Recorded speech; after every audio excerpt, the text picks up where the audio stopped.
We're a weekly gaming podcast where our mission is simple: to bring to light and discuss topics that have an impact on our gaming hobby, and at the same time, highlighting our diverse gamer community, also remaining dedicated to our origins. Guardian down. Join me, Todd the Gator, and my co-host Kingsley Mack as we invite a rotating list of guest co-hosts every week to join us at the Guardian Down Roundtable. And now, let's get to it. What's up, Guardians? Welcome to episode 361 of the Guardian Down Roundtable. In our podcast, we talk about topics and news that impact our gaming hobby, all while keeping the focus on our community. We're the podcast that invites a rotating list of guest co-hosts every week to join us at the table. We go live every Thursday night, 9 p.m. Eastern on my Todd the Gator YouTube and Twitch channels, as well as our Discord live stage. Hello, Discord. How's everybody? Once a month, we do invite a new member from our Discord to pull up a chair, and they share their story with us as well. We are a live video show with an audio version available every Monday morning, and I mean early, like 12:01 a.m. We love our live shows, but we love interacting with our live chat even more. So the reason we love to do live shows, we want to hear feedback from you guys in real time.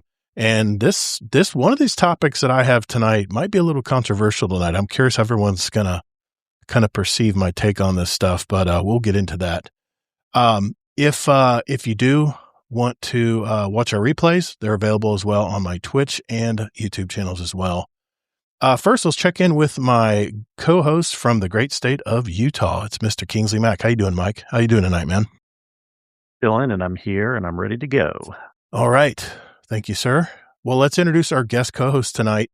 He's been a part of our community for over 3 years now. He's a gamer dad with 2 little boys now. One that just arrived, a few months ago, I think. Is it longer? Oh, go ahead. No, that's all right. How long's it been? He's been here for a year. What? Jeez. 1 year and 2 months now. Right, I feel old. I'm definitely old. Just a year. By the way, if you haven't heard his original interview with us, check out episode 166 back in September of 2022. I still remember the story of how he met his wife. Damn near had me in tears. So if you haven't already checked that episode out, definitely go back and listen to that interview. It was really good. He's back with us tonight on our joint birthday week. If you didn't know, we both have the same birthdays, June 17th. So we've actually had this planned for many months in advance. He's a very busy guy, and we are able to catch him one night only. So please welcome my birthday buddy. This is Hawk Slayer, everybody. How you been, man? Thank you, guys. I've been doing great. And actually, we planned this back in January. And you did. I've already gone through 3 job changes, quit 2 different jobs, and went back to another job between now and then. So that's crazy, man. Let me ask you first, though, before we get into our topics, how was your birthday yesterday, man? How'd you celebrate? Well, I didn't celebrate. I was at work for 10 hours, and then I turned around, and I've been doing a side hustle where I've been cooking breakfast sandwiches. So yeah. Basically, my birthday celebration was this last weekend. I went out and bought me a inshore fishing rod and reel, nice. Something that I've never had the luxury or the availability to buy. Yeah. So, yeah, I basically dropped like $600 on a brand new rod and reel. Nice. You got to teach those boys how to fish. So, come on. That's an expense. You should write that off. Well, here's the thing. Every other rod and reel that I have is like a Walmart special, Blue Zebco combo. Zebcos, right? Dude, I have, up until this last weekend, I have never spent more than $80 or $90 on a dadgum rod and reel. They break so easily. As a combo. Yeah. I hear you, man. Believe me, I bought plenty of rod and reels for freshwater fishing at Walmart. They got them nice and beautifully stacked up, on those rod holders up top, on the very top, and you just can't miss them when you're in the sporting goods department at Walmart. So it's pretty nice. Exactly. Yeah, I hear you, brother. I'm the same way. And I mean, I've had little casting Zebco 33s, man, and those things last forever. They're bulletproof. So for kids, it's perfect because you just press the button and let go. It's all you got to teach them, And then you get them into the spinning, and then you get them into the bait casting, and you work them up. You work them up into the more difficult stuff. Awesome, man. Well, I actually had to work for my birthday too. I was working most of the day and came home and we went out to Kobe's and got some, oh my God, man. Hibachi dinners have gone up in price. I had a little sticker shock when I got there. I was like, I want some steak, chicken, and shrimp. It was $41. I was like, whoa. I remember when it was like $27. I thought that was expensive. $41, Yep. man. But it's my birthday. Um, Do what I want. It's my birthday.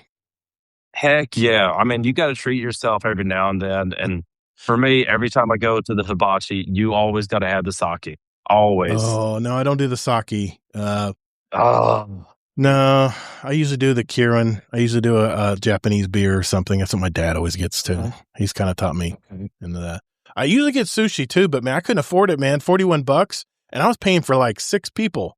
It was like $320 getting out of that place the other night. I was like, oh, What are you paying for other people?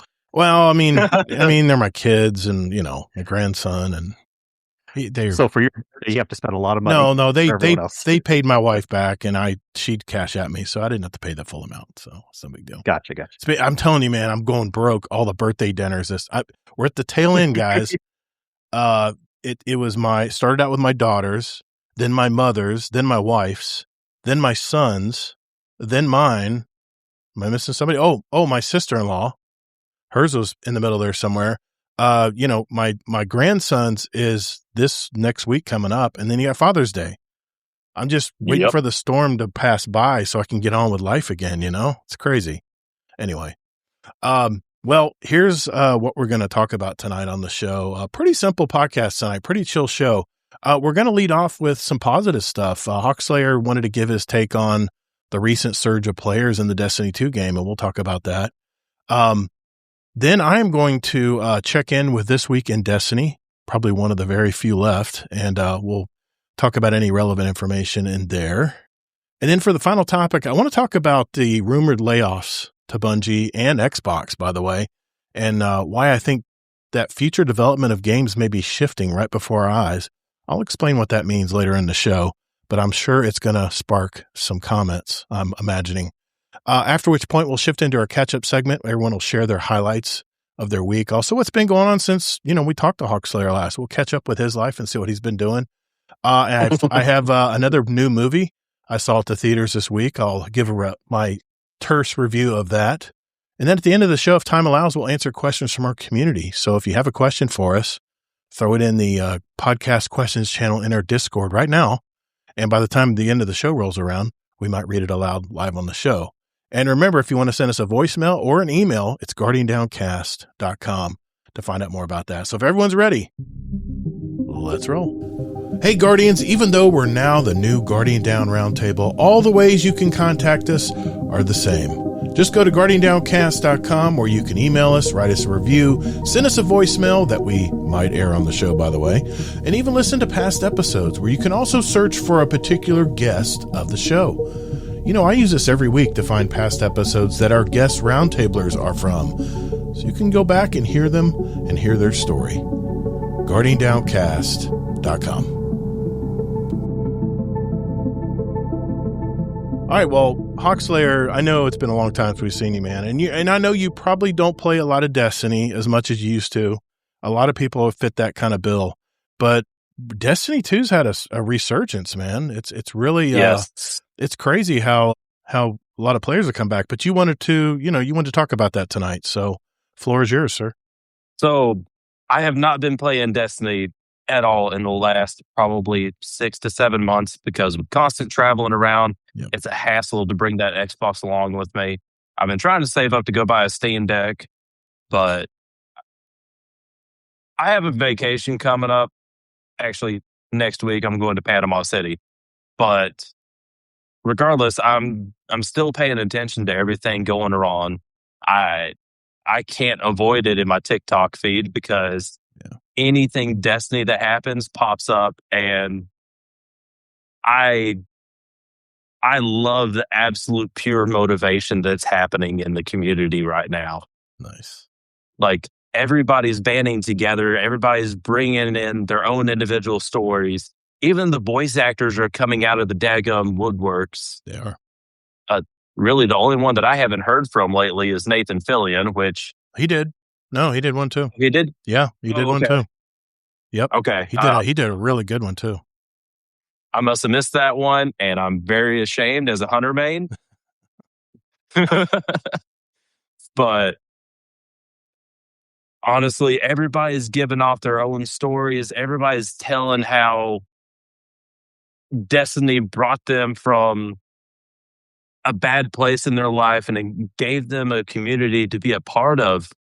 And it kind of opened up new doors as well as giving them a bit of a foundation to take a step in the right direction. And I'm seeing more and more and more of that. Yeah. Like, I'm not just talking streamers. I'm just talking about everyday Joe Schmo players as well. Yeah. Because, granted, I'm very, very rarely on podcast anymore these days, but I don't consider myself a content creator by any stretch of the imagination. That's why I'm subscribed to all of your channels instead of mine. I got you. But also, thanks to y'all's channels, I have created so many friends. I may not talk to them as much these days, but I do still consider everybody that I talk to my friend. Yeah. I was looking at I got a Google announcement from Games Radar today. A lot of the ex-devs are speaking up from Bungie from their years of Destiny 2 making the game. And apparently a lot of people are in agreement that the environment at Bungie was toxic as hell. That seems to be the synopsis I'm getting, but they said the people they worked with was what kept them there, and the magic and beauty of working with these really talented people, these fellow developers in the studio, was really what made the magic happen, you know? And apparently everyone's pointing to Pete Parsons, that he was the one who really made, you know, I think the quote that they gave, that they put on the Games Radar article was, upper management forgot that we make games to have fun, you know, that people want to put, you know, their drip on, and that's fun to them in Destiny. They forgot why they made games. And apparently now this is a synopsis, of course, from Games Radar, but they basically were saying that a lot of the developers said that upper management just lost their way, and it became so toxic. They were more worried about how much to put out, when to put it out, you know, content, than it was to make fun games. And they said a lot of the dungeon and raid teams were really where they could kind of break the bones, they said, so to speak, where they could kind of go outside the norm and try to create something new and fun in the game, was the dungeon and raid crew that designed a lot of those raids and dungeons. So apparently, yeah, a lot of people were pointing to Pete Parsons, that he was the one who made it so toxic. And I don't know, man. I heard that, you know, a long time ago that he was the last cheerleader of the game. I don't know who to believe anymore, man, but you got to think these people don't have a vested interest in spreading any slander. They don't work at Bungie anymore. So what do you think about that, Kingsley? You think that's, who do we believe? It was obvious. Man? It was Pete Parson back when people were still, not just him though. Yeah. But what we're believing it now because more people are saying it. But yeah, I mean, it was obvious. Okay. Upper management was always kind of the issue. And a lot of people were just defending or head in the sand or things like that. And now we see what we get from many years of mismanagement and stuff. So, but this isn't just a Bungie issue. It happens at a lot of companies, happens at a lot of game studios. Doesn't happen in everyone. It doesn't have to be that way. Like I was mentioning, the upper management at Digital Extremes, Warframe seems to be super awesome. Yeah, seems to be. So it doesn't have to be that way. It's kind of sad. But yeah, I heard a long time ago that Pete Parsons was an issue. And a lot of people are like, just because he bought a lot of cars doesn't mean he's a bad person. Look, it's not about that. Yeah. That's just one sign out of many. And when we're hearing this and we're hearing that, we're hearing all these things, then it's probably true. Statistically, it doesn't mean we know for sure, but statistically, it's likely true, you know. Unless we're flying the wall. Now really people are actually starting to admit that's why Destiny went downhill, was because of management issues. Well, it's too bad. And here's the crazy things I've been hearing, man. There's been a lot of drama in the Destinyverse this week. I've been following a lot of YouTubers, and yeah, I know sometimes it's an echo chamber. I get it, but I heard rumors that, and I've heard both sides of this. I've heard the first rumor I heard was that Sony was seeking revenge on the Destiny game and Bungie because they steered him wrong when it comes to games as a service. If you remember, I mean, if that is the case, when Concord was released, that was the start of the end of Bungie Studios. Because if you remember, a lot of ex-Bungie employees or ex-Destiny employees put a lot of time and effort into that game. And then when they released it and it flopped so badly, I'm wondering if, and that's hearsay, I don't know if it's true or not, but you makes you kind of wonder if that was already, strike one against Bungie. The fact that Concord was such a bad failure.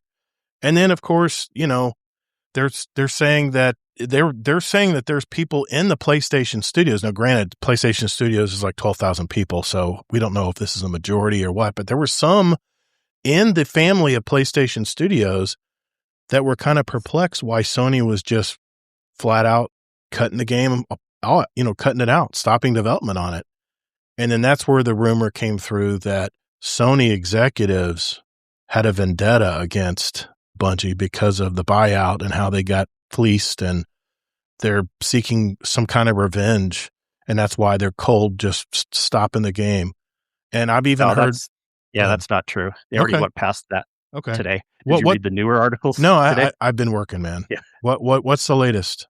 Bring me up to date. So Tassie looked into it because this guy that said it was some French reporter guy who doesn't have any.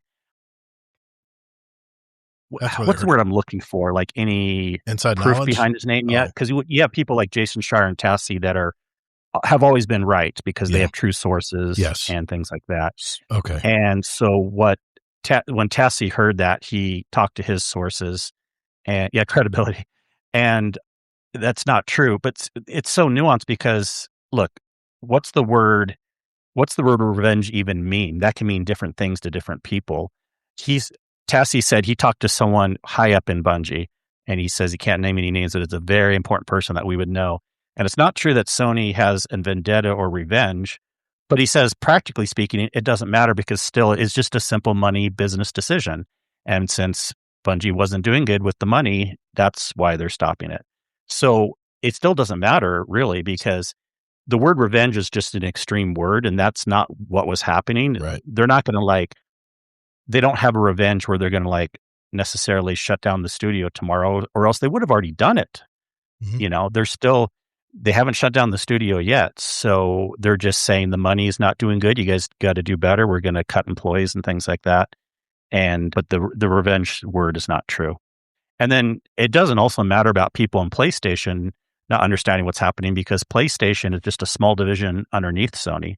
Yeah. The people that are making the big decisions with Bungie is Sony corporate. It's not PlayStation. Right. That's just another little division. Totoki, I think his name is. Yeah.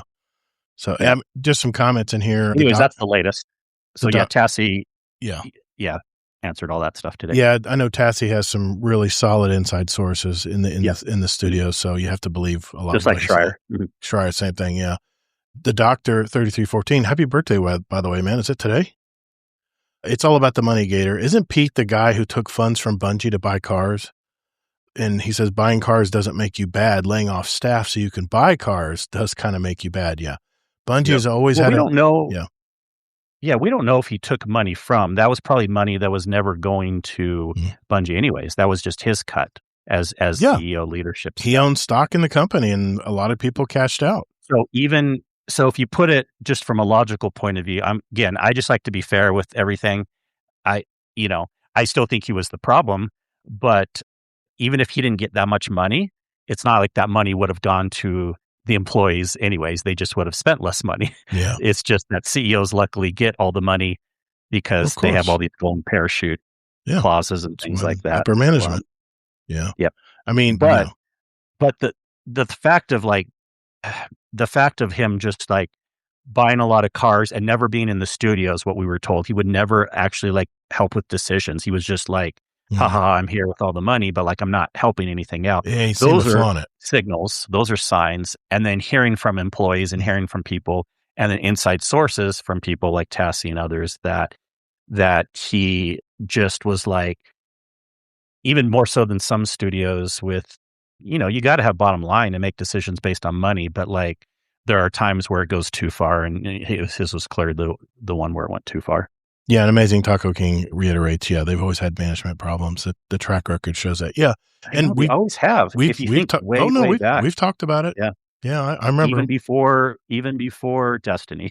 Yeah, I'm telling you, there was when we first heard of the Sony buying Bungie, my thoughts went one of two directions. One, maybe Sony can actually make something happen here, because it seems like whoever's running Bungie right now is stalling out, needs help.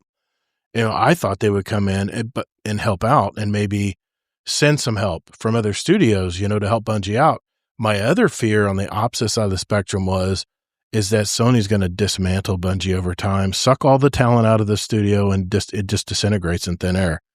And it seems like that might be what's going to be happening down the road. They're talking about. That always happens when a parent company buys someone out that are being mismanaged. More new management, managers want their own people. I've been through that game so many times.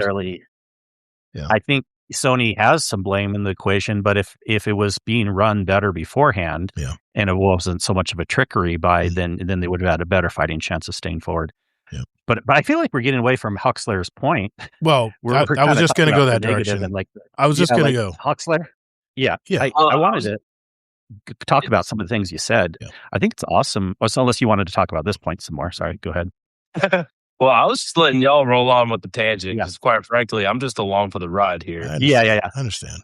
Well, I know we can go on tangents too, but I still at least want to, for a little bit, loop back to your point because, not that we shouldn't go in tangents, but like it has been awesome, seeing people playing together and stuff like that, and it's not like this is golden panacea where it's going to be like perfect for like years on going forward, but. I think at least what this is doing, even just from a practical standpoint, is this is like a nice kind of regrouping with friends here and there. Not everyone's come back, but at least probably a third to half of the people that have stepped away have come back, at least for a little bit. We need to seize these opportunities and play with friends and have cool opportunities while it's hot. You know what I mean? And it's such a cool thing that this has gotten kind of the community come together, man. The Populator report numbers: 171,000 in the past hour, 280,000 basically in the last 24 hours peak, and 7 days, 335,218 players. That's a lot. That is kind of not in the whole history of Destiny, but a lot for these days. Yeah. Mm-hmm. I was about to say, in the past, we've had numbers all the way up to a million. Oh, of course. Yeah. Of course. The good old days. Well, gosh, we've talked about this before, Huxley. Back in the good old days, there weren't as many games competing for your time. Now there's so many more games in the market now. I mean, just last year alone, think of all the great games that came out. And, here's Destiny still plodding along, with the same game. The Sony executives can fault Sony or fault Bungie for in the Destiny game for losing players, but Kingsley, you kind of nailed it. We're all waiting for content. When you don't produce content, how you expect the player base to stay where it is? Now, granted, Renegades didn't bring the numbers that they were hoping with that Star Wars crossover, DLC. And let's face it, Edge of Fate. I saw this from a million miles away. We needed a D3 even back then. Yeah. You can have the best expansion ever on D2 and it still won't get the old numbers. You know what I mean? Mm-hmm. Yeah. I mean, so the biggest frustration that I've seen inconsistent with all of Destiny 2 is that all the content that we've paid for, every DLC that we've paid for, like at a certain point, it's just been taken away. So we can't access all of that older content. But we can access not only about 10% of it's taken away, maybe 20%. Oh. But yeah, I get what you're saying. Yeah. Right. I mean, but the thing is, did we just pay for like a temporary access, like a license? like essentially a battle pass or something similar to that? Yes. And the stuff that they took away was still around for a good 5 years before they took it away. But yes, unfortunately, when you play a live service game, there is no guarantee that any of the content will stick around. And Right. Some people even do worse than Bungie as far as taking stuff away. Some people do better. Again, Warframe, Division, games like that, they haven't really taken away anything. But it can happen, yeah. When you read the licenses, it says, this is a license to play content, no guarantee, everything will stay for unlimited, amount of time. I mean, eventually, if servers get turned off too, that'd be the same situation. Then everything gets taken away. Yeah, that's my biggest fear. Because we rely on servers to play a game, and we won't get the whole discussion if that's good or bad right now. But like when you rely on that, then just for technical reasons alone, you have to have that licensing because if something really bad happens, like the building blows up where all the servers are or something like, and then of course no one's going to be playing the content, and people can't complain and ask for their money back because you agreed to that in the license. Exactly. Right. I mean, that I wasn't saying in the slightest that they were in a breach of content or breach of contract by any stretch of the imagination, because we only signed up for, if I'm correct, a temporary access. We did not actually buy ownership. No games. You don't own any games anymore. Unfortunately, You're buying access. You're buying a license to play them. You can look at all your stuff on your PS5 here and know that any of those games could go away tomorrow. And if you don't have an internet connection, you can't log into the server, then the game's virtually useless. It's no good to you. So, yeah. Well, there are a lot of single player games that you don't necessarily need internet access to. Even the Sony thing, there's like a you few. needed it once at the beginning, and then that's what they said. But then you don't need it after the fact. Right. It's more just like the initial thing. Even back when you had discs, that wasn't permanent either. The disc breaks, you don't have the game anymore. Yeah. That's true. That's true too. So I still have a lot of my old disc, and I have it in my TV stand in my living room. Well, my kids have gotten this fun habit of grabbing all the boxes and the disc and just making a mess of things. Well, my son the other day got into my Destiny 2 case, ripped out the disc, and straight up yeeted it right at my wife's face about 10 feet away, like perfect frisbee throw. I mean, I couldn't even be mad with him. Quite frankly, I was more proud than anything. I mean, not the fact that he was throwing it at my wife. Right. That I was disappointed about. But the form and the execution was on point. I hear you.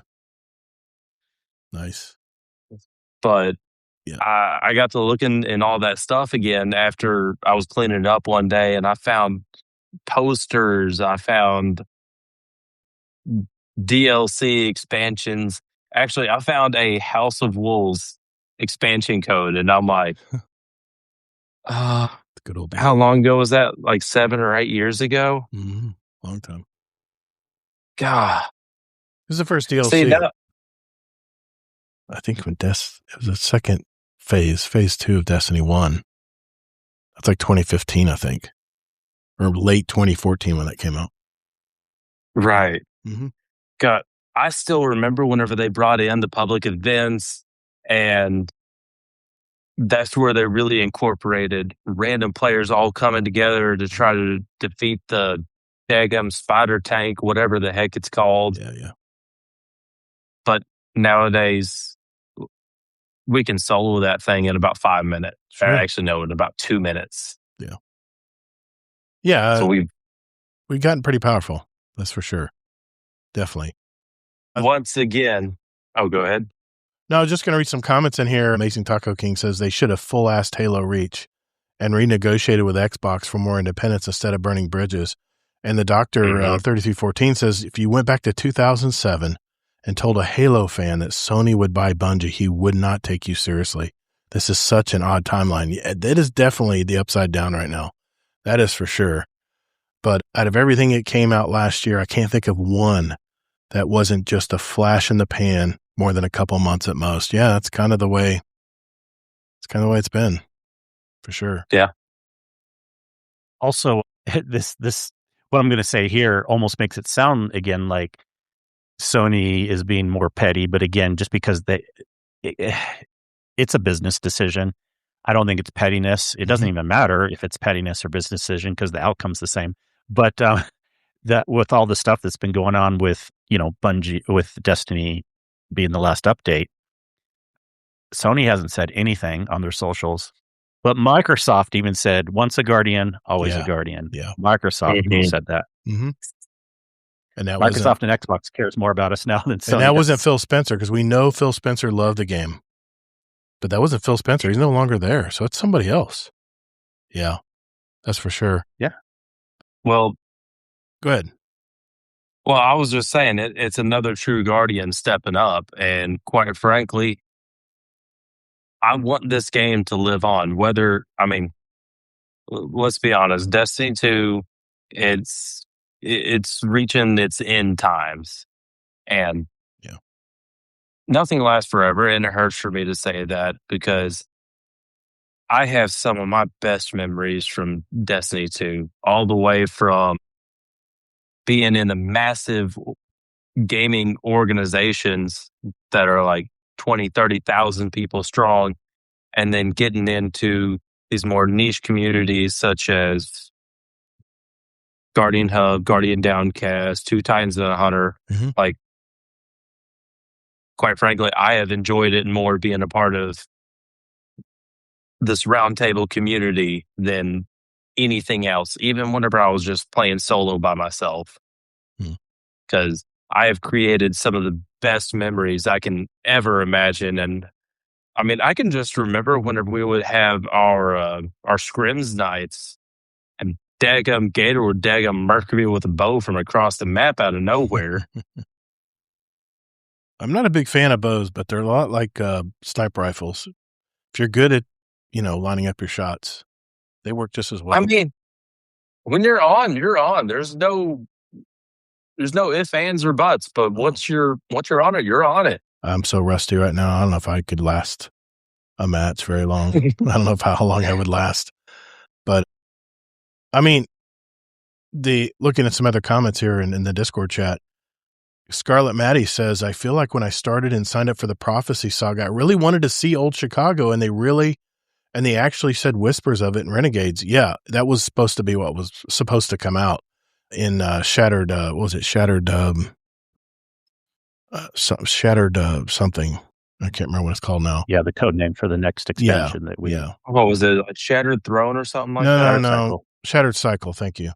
But he says... and they may have changed the name, but yeah, that was the name that was planned. Mm-hmm. Yeah, and now he says, but no more Destiny, LOL. Sadly, we're just consumers who want things, and the consideration of games' health or what happens, it's not up to us. We just have to deal with the blowout, sadly. It happens a lot, too, and it's not the first, and it won't be the last time it happens in gaming as well. And Amazing Taco King says, yeah, you can, but the cloud servers only allow 100 megabyte of save data per title, so if you have to reset your PC or get a travel PC, then, saves don't transfer as far as keeping it, being able to play without it. Yeah. The Microsoft comment was even more depressing, frankly. Yeah. In the back of my mind, I thought, what if Sony offered the Destiny franchise to Microsoft and it came home to Microsoft, which was, where Bungie started originally. Mm-hmm. Well, no, they were independent originally. Well, yes. And then... they bought their Microsoft, independence. and then they went to Activision. I almost think Activision Blizzard would be better now than Microsoft, but... No, Microsoft owns them now. But Microsoft would be an option too. That would be interesting. Well, their games are doing okay. Diablo, World of Warcraft, things like that. Long-time games. World of better luck than Microsoft is. World of Warcraft is still solid. It's a solid community, solid game. I've heard nothing but good things. That people still play it in our community. I'm not saying Microsoft would be bad. I'm just saying, Yeah. Yeah. I know. So it depends on if it's Microsoft Studios or what it is. But just Microsoft buying it doesn't really mean anything. Yeah. We got to see what studio would actually help them out, because they can't have no matter what, they just don't have enough employees, and they're going to be losing even more, but they don't have enough employees to. Yeah. We've been saying this for years also when they started doing the other layoffs. It's not like it can't happen, but the way they built the game and the studio and everything, just not having enough employees to keep content going. Another reason why they should have started another game that hopefully had a tighter engine. Yeah. I think the first thing they should do is they should remaster Destiny 1 for PC and next gen. I think that would be the first step if they were trying to rebuild the franchise, but we've heard nothing about any of that. And sadly, it's been rumored that all of the Destiny side of Bungie will be laid off soon. I think we're just waiting for the other shoe to fall, really. It's not a rumor. It's pretty much true. But I've even heard this, Kingsley. I've heard that they're not even going to leave a small team behind to handle future bug fixes and stuff in the game. That whatever is bugged forever. Amen. Well, yeah, after a few months, that makes sense. I mean, I don't know. We still have, they said we still have a couple more TWIDs. Yeah. We'll probably have a couple more updates. Mm-hmm. I mean, Destiny 1 didn't fix bugs forever afterwards, but it gets to a point where like the bugs aren't that, they're not isn't as big anymore. And that's what they said. Unless it's game breaking, and if it is game breaking, they'll probably just disable that weapon or whatever's causing the game to break. That was from Telesto. That was from Bungie. I think they tweeted that out. I guess you haven't played for a while. Telesto hasn't done anything for years. It does have it does have a nice catalyst though. Don't. But no, it hasn't done anything to break the game in years. No, that's true. They've finally gotten under control. Yeah, that's true. Well, that's why I keep calling it out so I can bring it back. Yeah. It's been so long. No one even uses. Everyone forgets about Telesto these days. Although there is a Triumph to do some Telesto kills. There is. I saw it. And we would have known if it had a bug by now because people are pulling out a little bit again. But Yep. Sen's right. It's back to the Triumphs, man. Getting the Triumphs completed. Yep. One more comment here. Scarlet Maddie says, I'm kind of with the YouTuber Danky at this point. If Sony doesn't plan to shut Bungie down, then why does it look like they're slowly killing Destiny and bleeding the studio till they're basically a part of Sony anyway? Would the point be just to keep Bungie alive in name alone? If that's the case, that's messed up, and I hope Sony doesn't think they're pulling the wool over anyone's eyes. Well, believe me, it's the internet, and nothing gets by people on the internet very long. That's for sure. It's hard to hide stuff like that. People will root it out. Yeah, it doesn't really matter, I think, how it ends up. But I think obviously what the case is here is, which we don't think there's a very high chance for this, but if they remove the employees on the Destiny side, then they're just, the reason why they're not shutting it down the rest of the way is because they've committed to a year of Marathon. And even though that probably won't work out, they're still doing it. And then that's when they would then shut the rest of the studio or put the employees somewhere else. Practically speaking, either way is about the same. Well, we don't want people to lose their jobs, of course. But if Marathon doesn't do good a year from now, and if something doesn't change where they have a change of heart and decide to put more money into it, then in a sense, that is the end. And I didn't want tonight to be all doom and gloom about Destiny. I didn't mean it to go that direction. I for some reason, I just went there because it's just data. It doesn't have to be doom and gloom. Yeah, I know. It kind of ties into my topic tonight. But was there anything else you wanted to talk about, Hawkslayer, about what you're seeing in Destiny these days, or you just wanting to comment about it, that you were loving seeing a lot of people coming back and starting to play that you haven't seen in a while? Well, I mean, there was, of course, that seeing everybody coming back for one big, good final hoorah, because let's be honest, that's what it's turning out to be. Mm-hmm. But I don't see this as a goodbye. I see this as a celebration, as in we have had many, many good years of this game. Yeah. We have made so many friends, so many memories. God, I have so many game clips saved of just the pure shenanigans coming up in this game, all the way from random bugs, glitches in the game, NPCs getting stuck in random crap that they shouldn't get stuck in, but they get stuck in it anyways. Just amazing moments, epic fails on the jumping puzzles. I love and hate those at the same time. That's about the most toxic of a relationship that I can fathom. Yeah. And just I hear you. I hear you, Yeah, man. it's not goodbye. I've said this before and I'll Yeah. say it again. People stick around in the Discord. You gotta, I mean, if you're going to be the person that plays Destiny for 3 years from now with nothing new, that's fine also. But Mhm. you probably want to look for other games and check out our other games channel. Yeah. Because this isn't a goodbye. Even if we're not playing Destiny together a year from now, we might, especially raids. But I mean, even if we're not, it's not a goodbye. We can play other games together. We can stay in the Discord. We have the Video Game Center channel and everything like that. So, And like you said, Huxlayer, it's not a goodbye. It's just a celebration Yeah. right now, even though this game's not going to have any more updates. And to add to your point, Kingsley, about the community, I had no idea that they were going to shut Bungie down when we changed it from Guardian Down Cast to the Guardian Down Roundtable. It's just, You mean it's just Destiny? Bungie is not shut down. Destiny. I mean, Destiny. I'm sorry, not Bungie. Not yet. Not yet. I just wanted to clarify. Not yet. Thank you for correcting me. Yeah, I mean, I didn't know Destiny was going to be they were going to just stop And it's not shut development. down. It's just Yeah, they're just stop stopping. They're development. just Yep. stopping development on it, and it'll be like it'll be like Destiny 1. You can go back and play Destiny 1 anytime. For now. Yep. Mhm. But I just had a feeling, and Kingsley and I were talking about the same things every week, and it was just like, man, I'm really tired of talking about this stuff. I want to talk about a lot of other things going on in the gaming industry, and I want to talk about other games we've been playing and stuff like that. And some people can be cynical and say, well, you're just jumping boat, you're just jumping ship because Destiny is going away. I said, dude, we changed our podcast format the first of the year. That's like a good 6 months before we knew anything about Destiny going away or not getting further updates.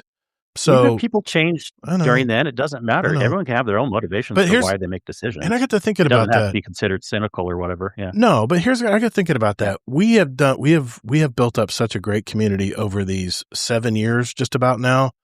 I didn't really want to just let that go. We spent 7 years having relationships with other gamers in here, and I still love hearing people's stories that are in our community that have never been on our show before, and that's why we continue to do that. Hopefully every month if we can. But it's the kind of thing where why would we just throw away a community that we took so long to build up just because a game that we all play is no longer going to be updated? I'm playing so many games now. I mean, it's unheard of for me because that's all I did was I just played Destiny. That's what I'd always say. Oh, I just played Destiny. But I just feel like we have something good here, and I don't take that for granted. And granted, maybe the Destiny talk actually has been crazy the last couple of weeks. It's been the Destiny channel's just on fire all the time, every time I look.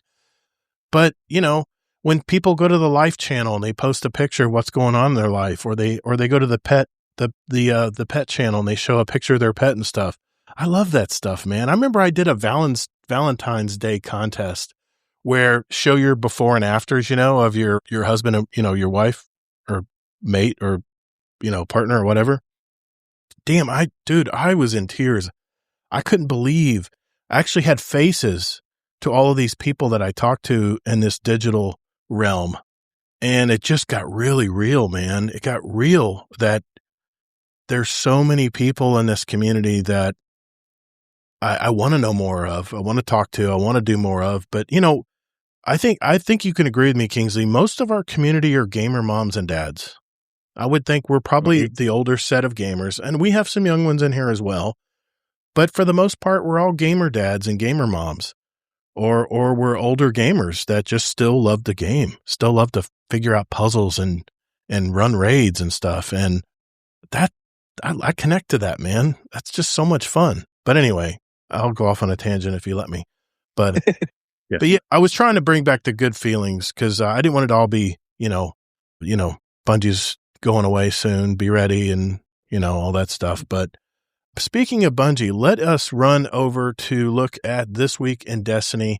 It'll be very quick because there's not a whole lot in the TWAB this week. Thank God, no 71 pages of patch notes. Yeah, the This Week in Destiny, the TWID. Yeah, I'll call it by what it's called since there's only a few more left. We'll do that right after this. Hello, everyone. Elmer Fudd Games here. They say it's hip to be square, but really, it's hip to be Guardian down round. Round is the shape, not like square. It's a podcast. I hope you enjoy it. It's changed my life. It'll change yours too.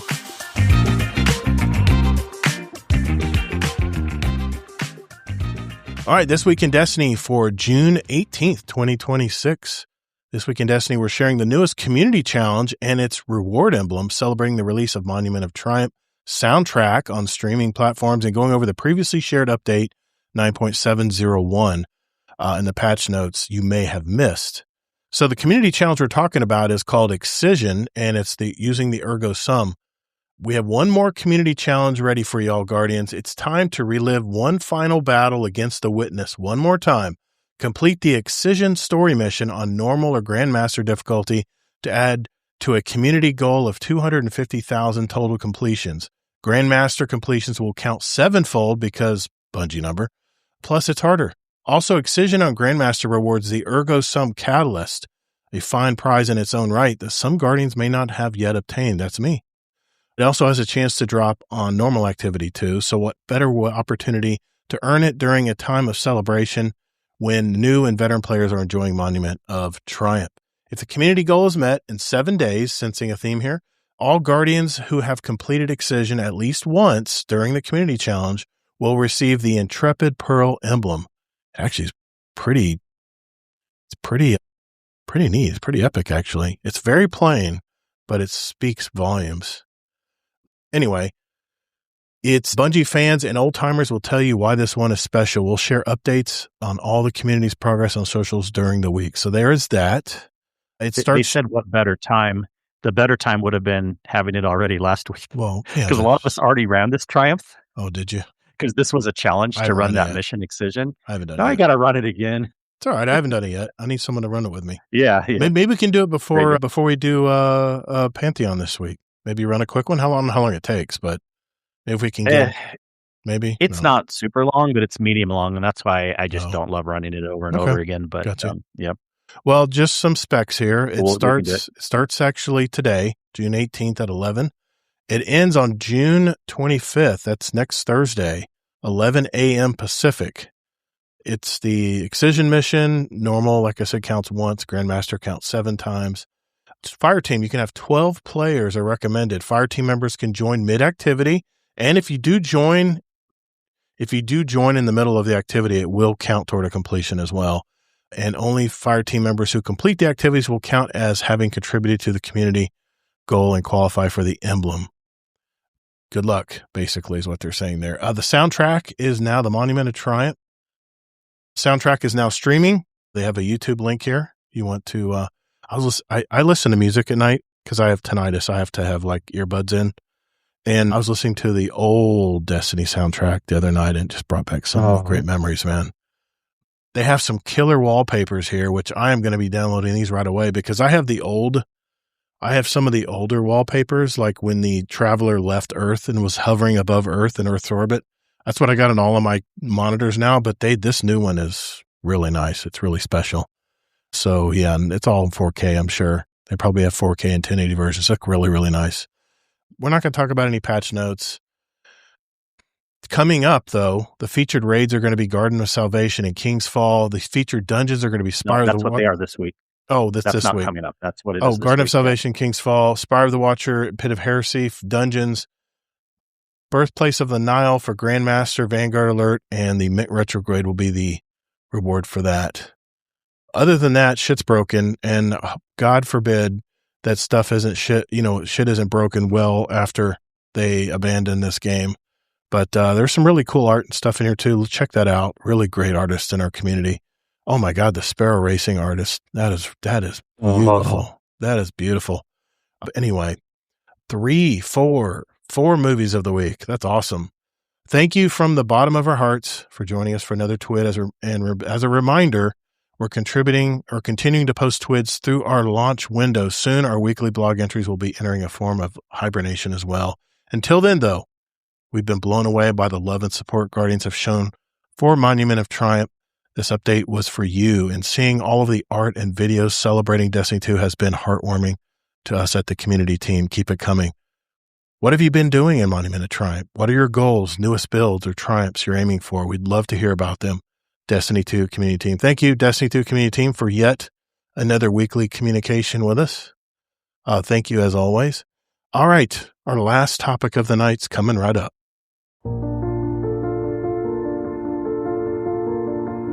Hello, Guardians. This is Notorious One, and you're listening to Guardian Down Roundtable.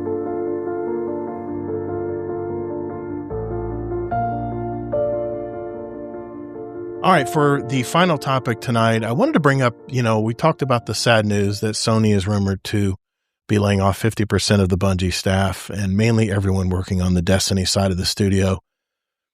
Also, to add some extra kindling to the fire, it's also been rumored that certain studios are in negotiations with Xbox leadership, led by Asha Sharma, who will decide their future as well. Asha Sharma has been publicly stating that a reset, quote unquote, is needed to get things back on track. It's just an all-around great news week, isn't it? Well, after I heard all this doom and gloom, I did a little digging into the possible futures of the gaming industry, and I've heard many things that I want to share with you guys tonight. I really wanted to open this up to the live chat and to the community. If you're listening to this after the fact, we have our GDC feedback channel in our Discord. We really want to hear what you guys think about all this. But first, there's been a lot of talk about how large video game publishers are going to produce AAA games in the next 3 to 5 years and beyond. The trend I'm hearing is that large AAA studios will begin laying off more and more permanent staff. The argument being that it's just too expensive to retain employees, especially the studios in higher rent cities like LA and Washington State, as an example. Publisher has mentioned that it costs around $20,000 a month per employee to retain them via their salaries and all their overhead expenses. I've even heard some info, speaking of Sony here, that Sony plans on using more generative AI to do more of the repetitive development task, meaning less developers needed as well. So the grand fix, according to these large studios, is to keep a small core of creative talent and then use contractors for everything else, especially contractors in cheaper parts of the world like Poland and Southeast Asia.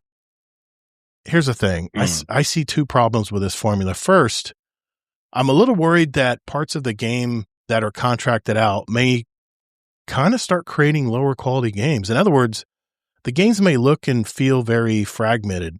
The art department, the audio team, the writers, they may be so independent of each other and not communicating with each other like an established studio would, that the game may not kind of feel like a superior product like Destiny and Arc Raiders comes to mind. You guys can drink.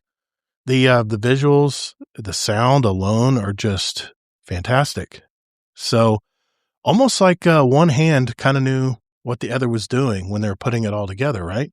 I'm just curious, how would a contracted out game look without a dedicated staff in place to keep all the parts integrated into that quality metric that they're trying to meet? The second problem I see here is losing very knowledgeable veteran game designers in the field because of this strategy of basically finding the cheapest labor out there to contract all this development work. When veteran employees are laid off or replaced by these temporary workers, studios lose historical knowledge. They lose the chemistry that's required to build great games back to back. Now, Hollywood has been using this system for ages when they produce or make a movie. It's a gig or contract model, meaning once the movie's done, the job is done. See you later. But there's one big difference with Hollywood studios versus gaming studios. Hollywood is built on a century of union protections for the worker. The gaming industry doesn't have any of that. There's no safeguard for the workers. That means the final problem with making games this way is that it's a race to the bottom, where devs lack any safety nets and management holds all the leverage. Sound familiar? So what do you guys think about this new proposed direction of game development? Do you see this being the way that the Western studios are making games right now or going into the future? Are the layoffs just beginning?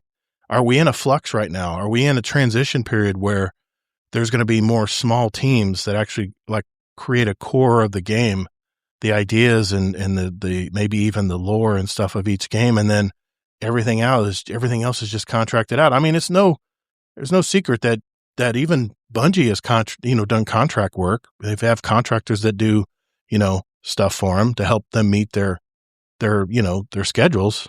But what if the entire game was contracted out? What do you guys think of that? So, as for me, I'm a construction contractor overall. I'm constantly working myself out of a job.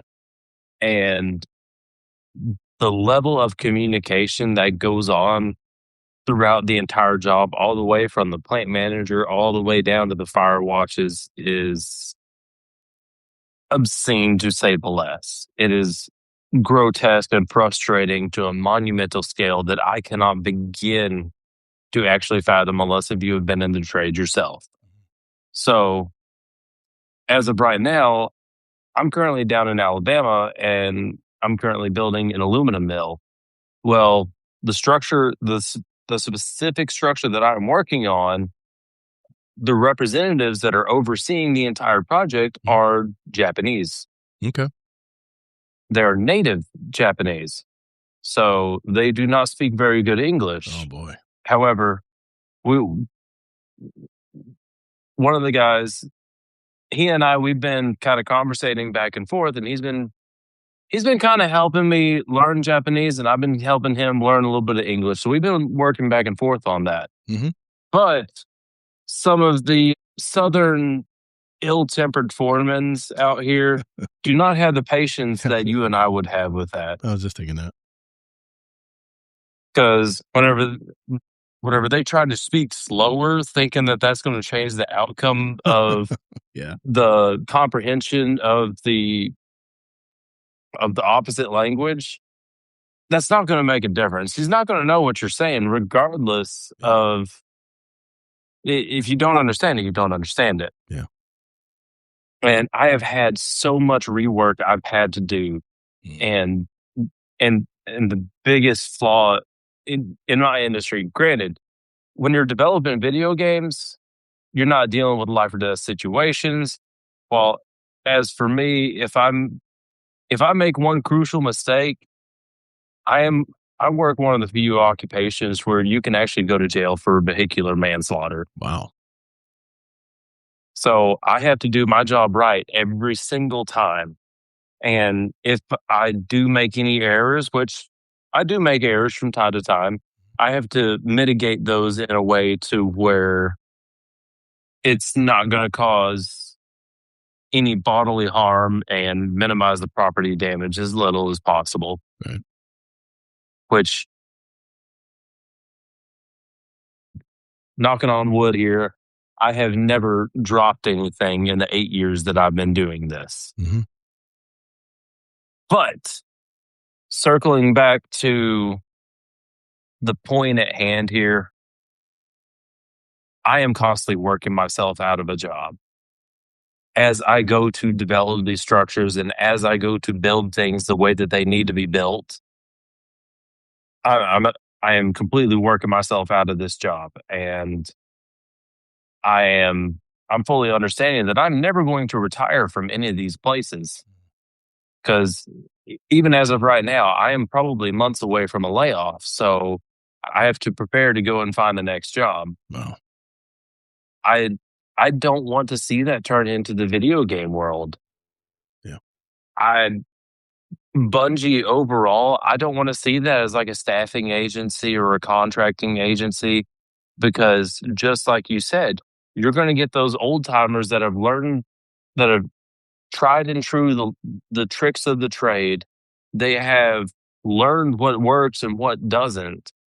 And if you start cycling the old timers out with the new kids that are coming in, the new kids are going to have to learn everything. They're going to have growing pains. They're going to have to figure out what. I hear you. Yeah, sorry, my wife was calling me, but I've already told her I was doing all this. You cut out for a split second, but you're good. We hear you. Yeah, my bad on that. Sorry, man. But still, it's going to be, the biggest thing is going to be the language barriers. Whenever you start getting contractors in from different countries and all that, because You're going to get people from Sweden and other places like that come in. You're going to have 3 or 4 different countries coming. She's calling again.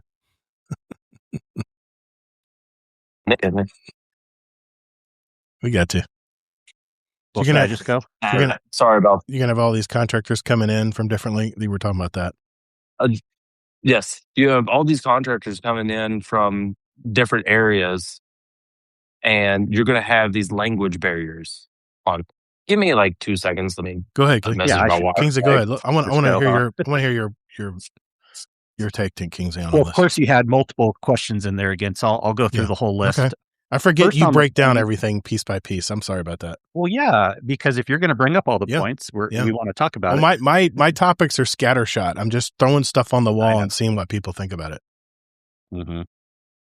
Yeah. So on the point, is it new that we're going to be getting more layoffs? No, I've been saying this for a while. Remember, I keep saying we're going to have less video games coming up. Yeah, you did. Mm-hmm. That's one of the reasons, is because I've been seeing the writing on the wall with layoffs. Now, I'm not talking about if that's right or wrong yet or what we should do. I'm just talking about what's going to happen. And because we're having a lot of layoffs coming up, we're going to have less video games, mostly in the AAA side. But there will be less for I don't know, a year to 2 period time than what we could have. So, yes, that's obviously happening. And yes, also, there will be more offshore game development. We also see this with the EA thing and doing development over in Saudi Arabia and India and stuff like that. But also, just on that point first, offshore stuff doesn't necessarily mean the quality is bad. I know you sometimes joke a lot like these cameras are made in China or whatever. Yeah. There's a huge difference on like good quality. You can get really crappy quality stuff and you can get really good quality stuff. That's true. Even if it's offshore. Price points. Apple makes their products offshore and they're really high quality stuff. True. So it really just depends on what you're going for. It depends on what the overall company, if they're going for a cheap build quality or if they're going for a high build quality. And the same thing will happen in game development. Okay. The answer is it depends. You can have contractors, you can have offshore development that works okay. Ubisoft's shown this with Division. They used sub studios in I think it was Bulgaria, Romania, or something like that. Really? Interesting places that they've been using that to a benefit, and it's the quality is there. As long as you have QA people at the master company kind of like put it all together, it doesn't mean that just because you're having contractors and offshore development that the quality is going to go down. It can work. So the answer is it depends if it'll work good or not. Now, should we do this? I'll get to that point now. Well, that's an interesting one. I also obviously agree with everyone, like in the chat comments and stuff, that you don't ever want to see that. It ideally should never happen for people that have jobs in the first place, right? Working for studios here or whatever. If you're spinning up a new studio or you're trying to grow a studio, then it makes a lot more sense. Use contractors, use offshore development, stuff like that. It just sucks when you see the people that already had a job and then they're losing it because of reasons like that. And that happens in any kind of capitalistic society, whatever it happens. It sucks. I wish it doesn't happen, but it does. So yeah, those are just my points on all those things. Did you want to finish on your point, Huxler? You were talking about contractors coming in. There's a language barrier. By the way, I wanted to ask you. Okay. Since you are a contract worker, you are part of a union, though, right? You are protected, or are you a freelance? Actually, I'm a freelance. I'm not part of a union as of right now. I plan on changing that here in the near future, which will allow me to be at home more often because as of right now, I'm 8 hours from the house. Okay. And my wife is kind of worried sick because I have a tornado warning right above my head. Yep. You're telling me about that. She's worried about you, man. She's worried about you. It's a good wife. I know. She's concerned for all the right reasons, and I never try to down her for it. Sure. But she sometimes misinterprets my short answers for lack of empathy or lack of caring, right. Simply because you and I, we were probably very similar. I like to get to the point. I like to say what I need to say and move on. Mm-hmm. Yeah. But anyways, getting back to the point.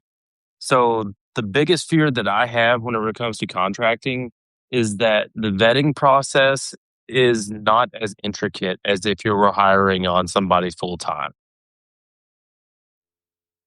It isn't. I mean, let me. So It can Let- be, though. let- Apple's well, done a good job with it. well, but, let me. yeah. Amazing Taco King brought this up. He says contractors are more expensive in tech sectors. I mean, aren't they? Here's the thing: when you don't have to have a full-time employee, all you have to do is 1099 the freelance contractor. That means you don't have to take any taxes out. You don't have to pay Social Security taxes on top of that. Also, you don't have to provide any benefits, no health insurance, nothing. You don't have to provide anything. You literally are paying them for their work. And sometimes it means they get paid more because they're taking the risk because they don't get those solid benefits or those protections. But trust me, if my industry in the pest management industry, we're not allowed to subcontract work out. We have to either have employees or we do it ourselves. And we have to carry an ID card on every employee. I mean, they really regulate this stuff. So it would be awesome for me to say, hey, listen, I know you're working for Massey Services right now, but what if you just took off a Tuesday every week and just cranked out some lawns for me? I'll pay you this much. I wish I could do that, but I can't. But what I wanted to ask you, Hawkslayer, since you do contract work, do you think it's more efficient or is it less efficient? Because you just mentioned to me that sometimes you have to go back and rework stuff. Is it you think contracting is more efficient or do you think it's just an expensive mess? Well, okay. It depends on which area you're working in because in terms of creating a video game, there are so many different elements to it, such as the audio, the music making, a lot of parts, the graphics, the artwork, writing. the mechanics, the writing, and there are so many different elements that come into that. And essentially how it needs to be structured. Of course, you need to have the core main company right there centralized around everything. And then from there, you need to have everything branching off from there. You need to have your supervisors over each and every category that you hold in the highest priority. I mean, and then after that, they need to have their core team, which is also in-house. Those right there are what you would consider your general foremans in the blue collar world. And then from there, that's where you would start the outsourcing and the contracting aspect. Yes, they would be doing a lot of the work, but you would have multiple levels of authorization before you finally get to the finished product. Yeah. So by doing that, by having multiple authorizations and multiple eyes looking over the work will hopefully mitigate a lot of the double working because the guys in-house know what to look for. But that goes back to what we were saying about how we need to keep the old timers around for that, or at least have the old timers properly mentor people. And an advisory role. Because I wouldn't be where I am if I didn't have these old salty crane operators out here yelling and throwing things at me, especially whenever I was standing up on the iron 30, 40 feet in the air, and these guys are chunking nuts and bolts at me just out of kicks and giggles, and they're having the time of their lives, and I'm over here looking down, and I'm like, I'm going to be in danger if I fall. Actually, I'm going to be a little bit past danger, but I digress from that subject. But still, it's those old timers that have been doing it for like 5, 10, 15, 20 years that have developed all these little tricks of the trade, and they will watch you fail a couple times, and you're like, hey, what do I do about this? He's like, hey, try this, this, and this. You know, like, that makes a lot more sense than what I was originally thinking. And especially whenever it comes to coding, there are so many tricks of the trade that, I mean, there's a reason why all that's called a language. Because that in it of itself is a language. It's a whole different structure than anything else. I've tried to learn it. I have failed miserably, primarily because I didn't have the time and the energy to actually properly devote into it. Okay. Right. But I would. Yeah, go ahead. go for it. I just wanted to add on to the conversation too about the question about contracting. I thought you were done. Sorry. Oh, no. I'm just rambling at some point. If you want to add something to it, have at it. Yeah, I'm a contractor too. In all intents and purposes, every company I work for considers me a contractor, even though I don't really see it in my eyes, but technically it's the case.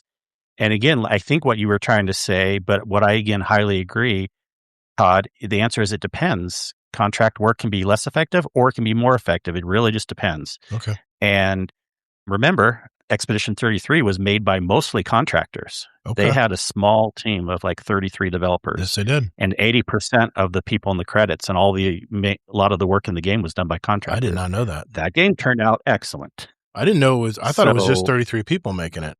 That's amazing. No, Okay. I told you that before, but you probably didn't. that's the core nucleus that we're talking about, right? The They core had, like, team. 200 people in the credits of different Oh, contractors Okay. and stuff like that. But Wow. 33 was the internal company. Hmm. Yeah. Or whatever, how many people. Right. I don't know if it was 33 people. I I'm got just you. saying that because of the name, but it was a small amount. I got you. So Hmm. again, and I guarantee in my situation, but I'm an expert in what I do, especially doing this for 20 years now, but I guarantee my contract work is way more efficient than most in-house employees, how they do IT stuff. Okay. So, and a lot of companies see that too. They realize that. But again, that's back to that it depends answer. That's a big question mark. It depends on the Whether- experience. It depends on what you're helping with. It Mhm. depends on what they expect from a contractor versus what they expect from. It's a whole big discussion that could go for like hours and hours. Sure, but sure. I don't think you can say one way or the other that it would be all good or all bad. It just really kind of depends. I want to read some comments in the Discord here because we have some really good comments. Amazing Taco King. Contractors, I mean, unless providing benefits is that much more than average 300 to 500% increase in hourly salaries, then maybe it is more expensive in his eyes. Scarlet Maddie, game developers definitely deserve work security. If you have a paying job that you went to school for, it should be a given. Jesus, it's 2026 and we're still learning how to treat our workers. Crazy. Deadpool and Merc, I hate layoffs. I was laid off from my school job. Recently, dude? Seriously? Amazing Taco King again says maybe development contractors will be less. I don't know, but the IT contractors I know average 100 to 200 an hour if you ask them to assist with anything.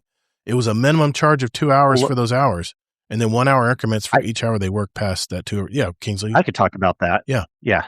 Good. I think it really just, again, it depends. Okay. Yes, I'll charge even sometimes like 175 an hour, but it depends on how much they need you. Yeah. It's still, to most of my companies, I'm still cheaper than a hired employee because I don't work for them 40 hours, 8 hours a week. It's still worth it, right? It's 5 days a week. So yes, my hourly rate's a lot higher, but they're paying me less than they pay an employee. But that's not always the case too. It can really just depend. Yeah, but like I said, because you're getting 1099, you don't have any benefits. We don't have to, the company owner doesn't have to pay your Social Security, which is 7.5% with the match, which we're taking out, but we don't have to do that. We don't have to worry about taking any payroll out. I mean, it's so much simpler to subcontract out stuff.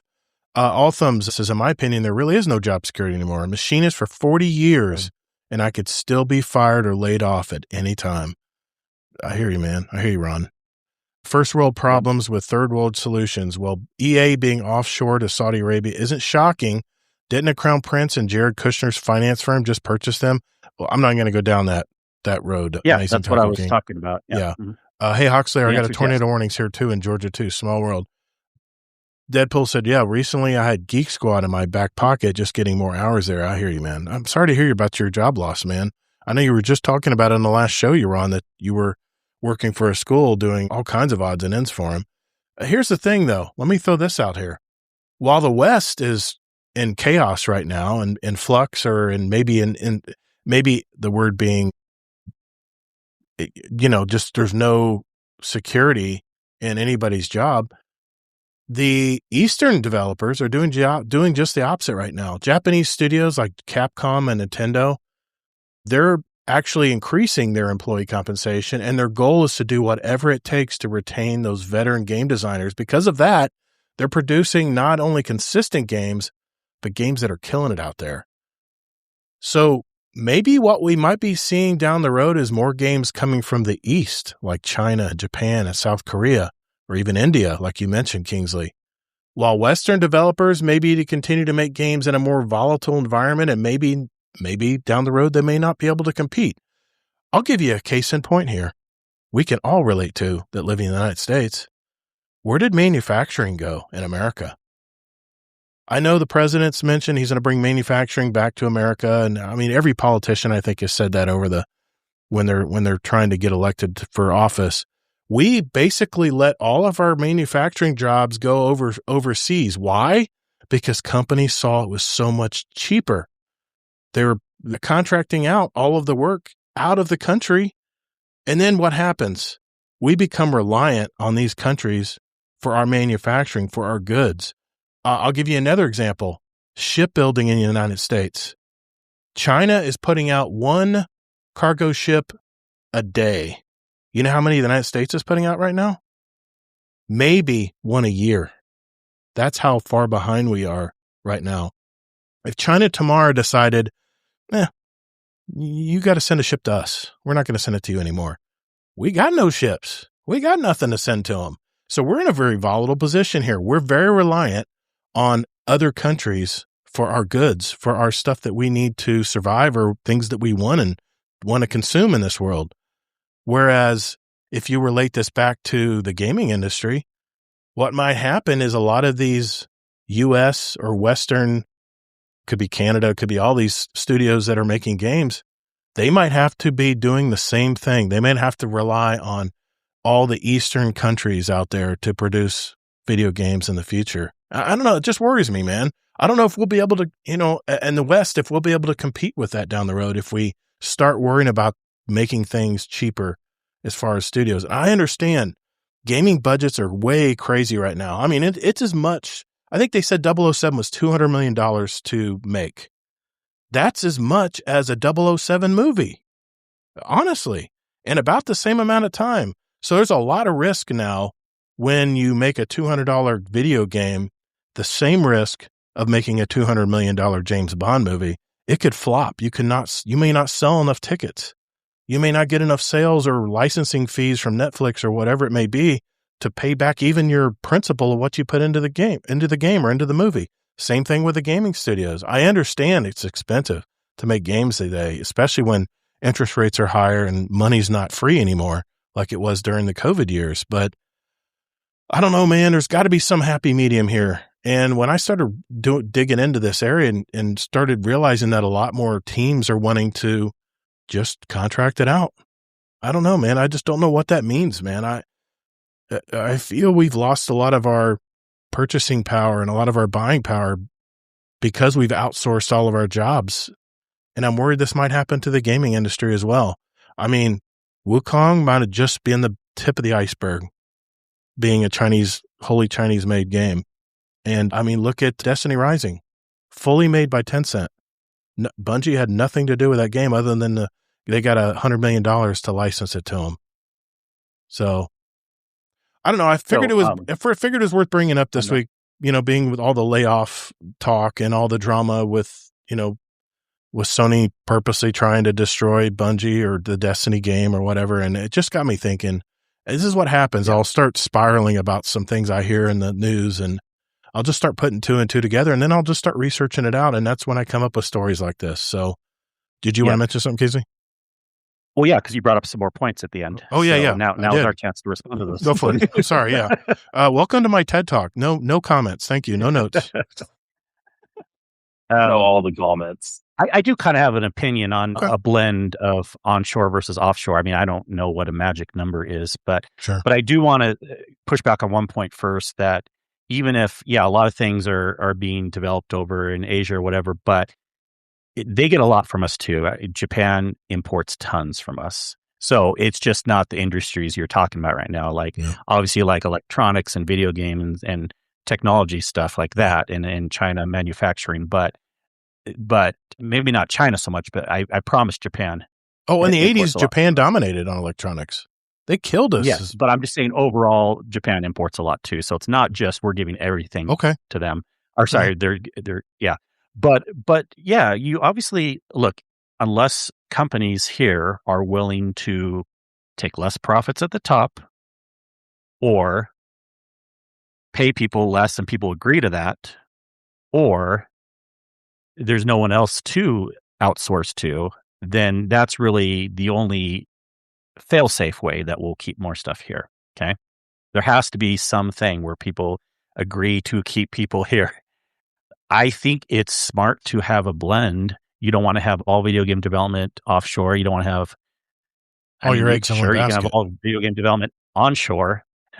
I guess that's a selfish, fine thing to do, but I don't know if selfish is the right word, but you know what I mean? Mhm. Like, but yeah, I think it's good to have a blend. So I don't want to see like all development go offshore for sure. I want to see kind of a blend where like you have like these boutique studios that are doing really good job development in the US. And then you have the big companies that only care about the bottom line. They're probably going to do offshore because they want the cheapest things. Maybe that'll work out. Maybe it won't.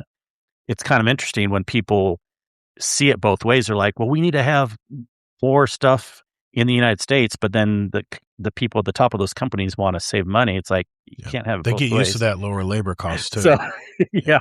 It's a nice Yeah, line so item. we got to figure that stuff out. But yeah, I'm okay as long as there's a blend of, Okay. onshore and offshore. You don't want to obviously you don't want to put all your eggs in one basket. I mean, that's never a safe bet. You always want to diversify and spread things out a little bit. I mean, that just goes without saying. But Huxley, did you have any comment on any of this information? So essentially, the biggest thing that I can see them doing is trying to task out more of the mundane, more of the mind-numbing task to the offshore stuff, and essentially have the onshore create the foundation, have the offshore build up most of the body, and then it's going to be it's going to be going back and forth, just like Kingsley said. You got to have a balance because you got to have a checks and balances system where you have onshore create the idea, create the project, tell them what they want, and then the offshore then starts building it up. Then after that, onshore comes back in, fine tunes it, cleans it up, gets it the way that they want, molds it into the exact picture that they want. And then at that point, then they start filling in all the blanks, all the gaps, all the missing areas. And then it's just layer after layer, back and forth, back and forth, back and forth. And then eventually you have the monument that you were building on. However, it's going to be a significant time. However, you're going to have the same thing if you go completely onshore. The biggest perk to being offshore is that you open up a larger array of talent opportunities because America is an amazing country whenever it comes to, talent on just about every forefront. But whenever you open it up to the world, the old saying, you're always going to find somebody that does something better, or you're always going to find somebody who is better at your task than you, that completely gets blown out of the water because you're going to find 10 people that are better than you. Right. Okay. All right. Good point. Just going before we move on here, Altham says, yes, exactly, Todd. In my industry, people make stuff for need that needs to be made in the U.S. Think military, aerospace, et cetera. That is our saving grace. We don't see a lot of slowdown like other industries.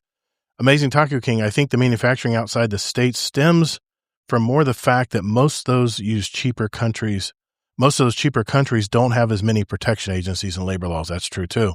And then Scarlet Maddie says, God, if that Wukong thing is true, I'll be so excited. I know we're getting another Wukong style game. Yes, a follow-up, but a different character and story. It's coming 2029. But yes, the Chinese are very skilled and make some beautiful games. The thing the Chinese have really done well is they're very good at taking an idea and run with it. They may not be the originator of the idea, but they can definitely grab an idea and multiply it. That seems to be one of their strengths, is that they can take a concept and really run with it. So Anyway, Destiny Horizon's a very good game. it is. Very It is. Yeah. Voice lines, everything are not too bad, and they have clan housing. They have a lot of voice lines. Well, they have a lot of things that Destiny needed to add, like clan housing. But I meant, the different overall things. structure of the game is really good. Yep. Okay. Yeah. Some of the voice lines are a little. If they made it for console, I might consider playing it. But I just don't want to use emulators and stuff. I don't want to have to go around that song and dance.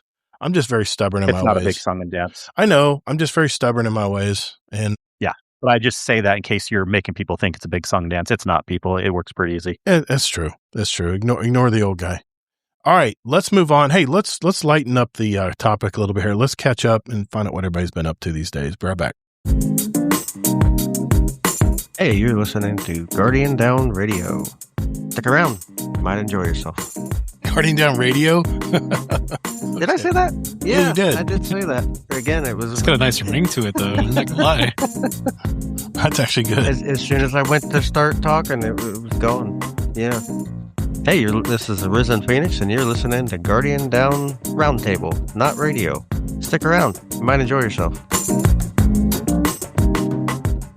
All right, well, let's get into catching up here. I always like saving this to the last because we're not under time constraints, and we can just kind of let our hair down and, well, what little bit of hair I got left, and just chill, just chill out and have a good time. And Hawkslayer, last time I talked to you, you were working on barges in the river.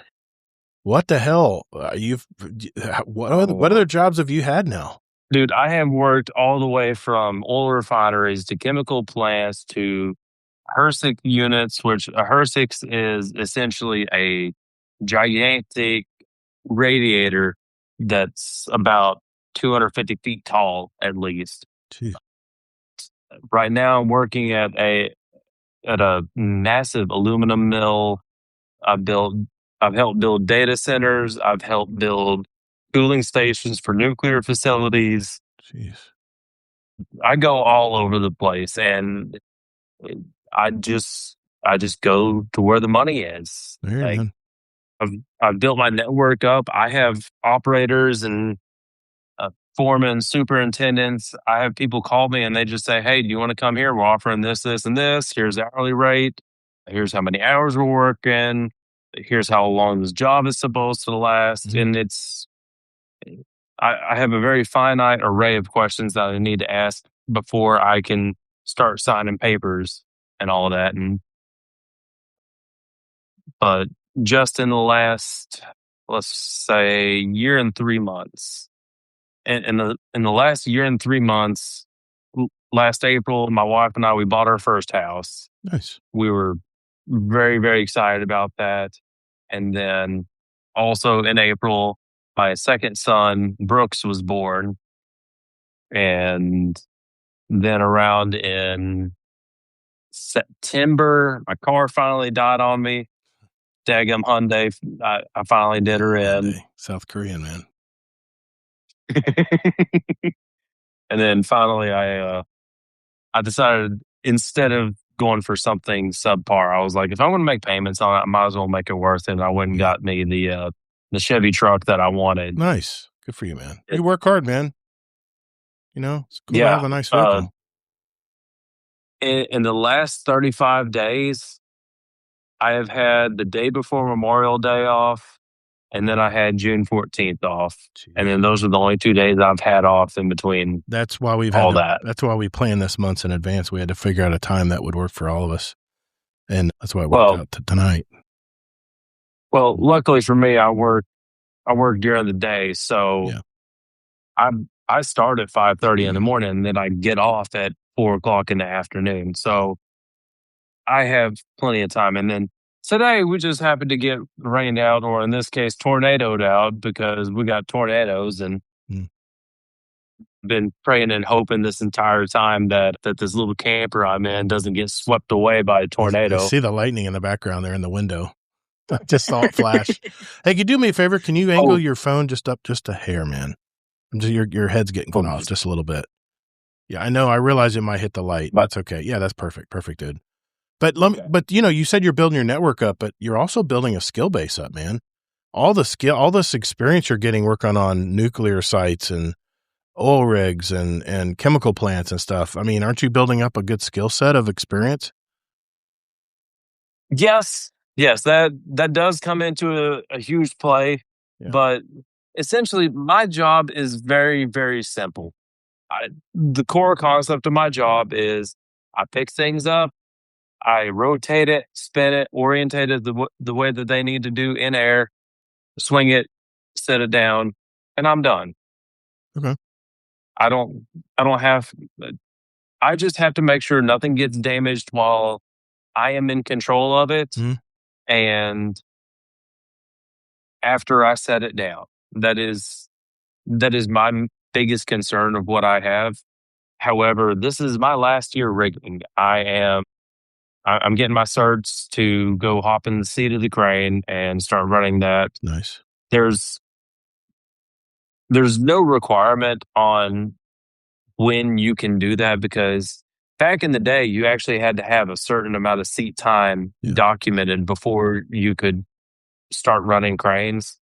Nowadays,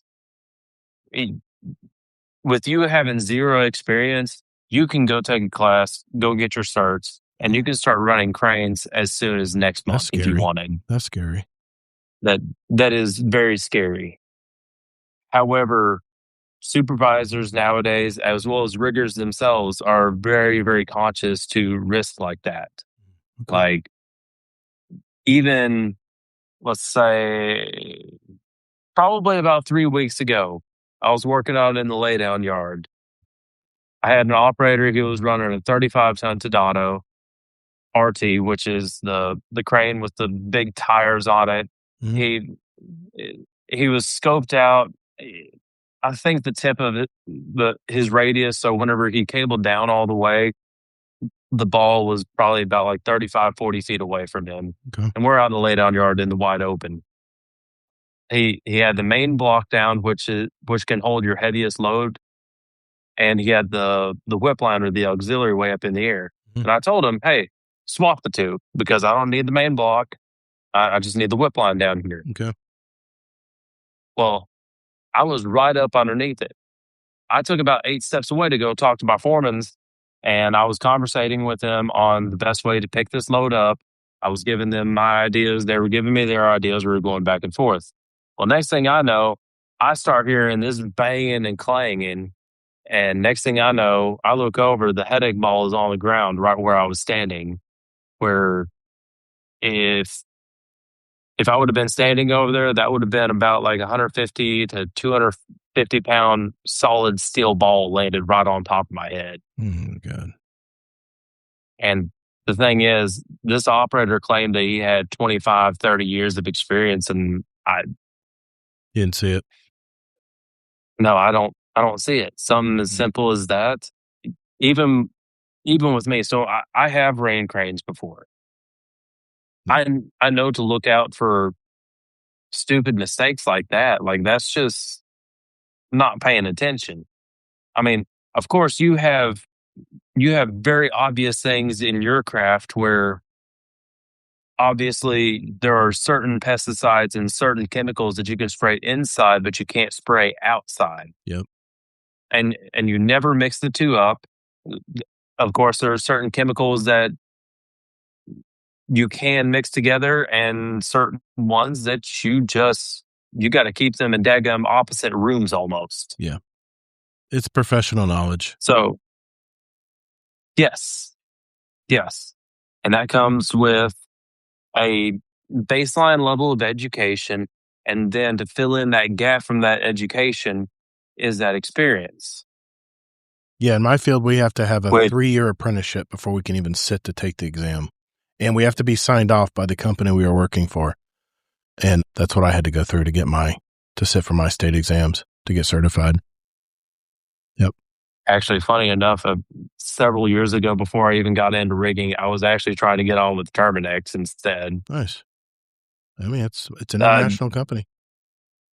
Yeah. I mean, it would have been a good opportunity for me, but I made the mistake of getting straight on with the pipeline. And even as a laborer with 0 years of experience and all that, they started me out with making $18 an hour and $125 a day. And this was back in 2018. Right. So I went from making $600 a week in plastics factories, making plastic parts for Husqvarna in Poland, to making 3 or 4 times that in a week. Yeah. So your plan is to get into a permanent crane operator seat because I'm trying to think of your situation right now. I'm guessing that your brand new truck is pulling the trailer you're sitting in right now, and you're parked on the side of the road somewhere. Actually, no. So I'm just curious. I'm actually renting. I'm renting this trailer. Okay. So I found a guy on Facebook Marketplace of all places. Okay. And he's renting me this trailer, and it's on his property. It's a permanent trailer on there. So nice. Okay, good. So I'm just paying him a weekly rent, and Nice. I've rented from this guy before in the past, so he knew me, and we already had that professional relationship built up. Gotcha. Yeah. I've cooked dinner for him and his son whenever he was out mowing the lawn before. I was just trying to figure out the situation you're in right now, because you said there was a tornado. You said you'd have to drive right into it or something. I'm like, what? Okay. I was just trying to figure out. Yeah. But in terms of, if you're asking me about my future plans and all that, Yeah, man. I mentioned before I do want to go union. Okay. Because the reason I asked that is we're not young forever, man. Manual labor eventually catches up to you, and we got to figure out a plan as you start getting older, and we're not getting any younger. Yeah. Well, that's why I plan on getting in the seat, because I've already had heart surgery 15 years ago. Mm-hmm. Yeah, I remember you almost. Actually, it's been almost 16 years ago now. Okay. So with that in mind, I don't need to be doing all this heavy lifting, or all this crazy stuff. Now, the one thing, not to divert you here, but the one thing that I love about this guy, he always sends me video of his boys and his family. I wanted to ask you, how long you been married now, man? So in July will be 6 years, and to be specific, for the females that are asking, ready to put their men on blast, my anniversary is July 27th, and my wife's birthday is July 24th. There you go. It's the two you need to remember. I'm telling you, 166. If you guys go back and just listen to the interview part, I love the story of how you and your wife met, and you were telling me about the festival. And let's let people go back and let them listen to that interview. We don't need to go back down that again, but no, man, that was such a great story. I mean, my God, what a true love story, man. That's just the coolest thing to hear stuff like that.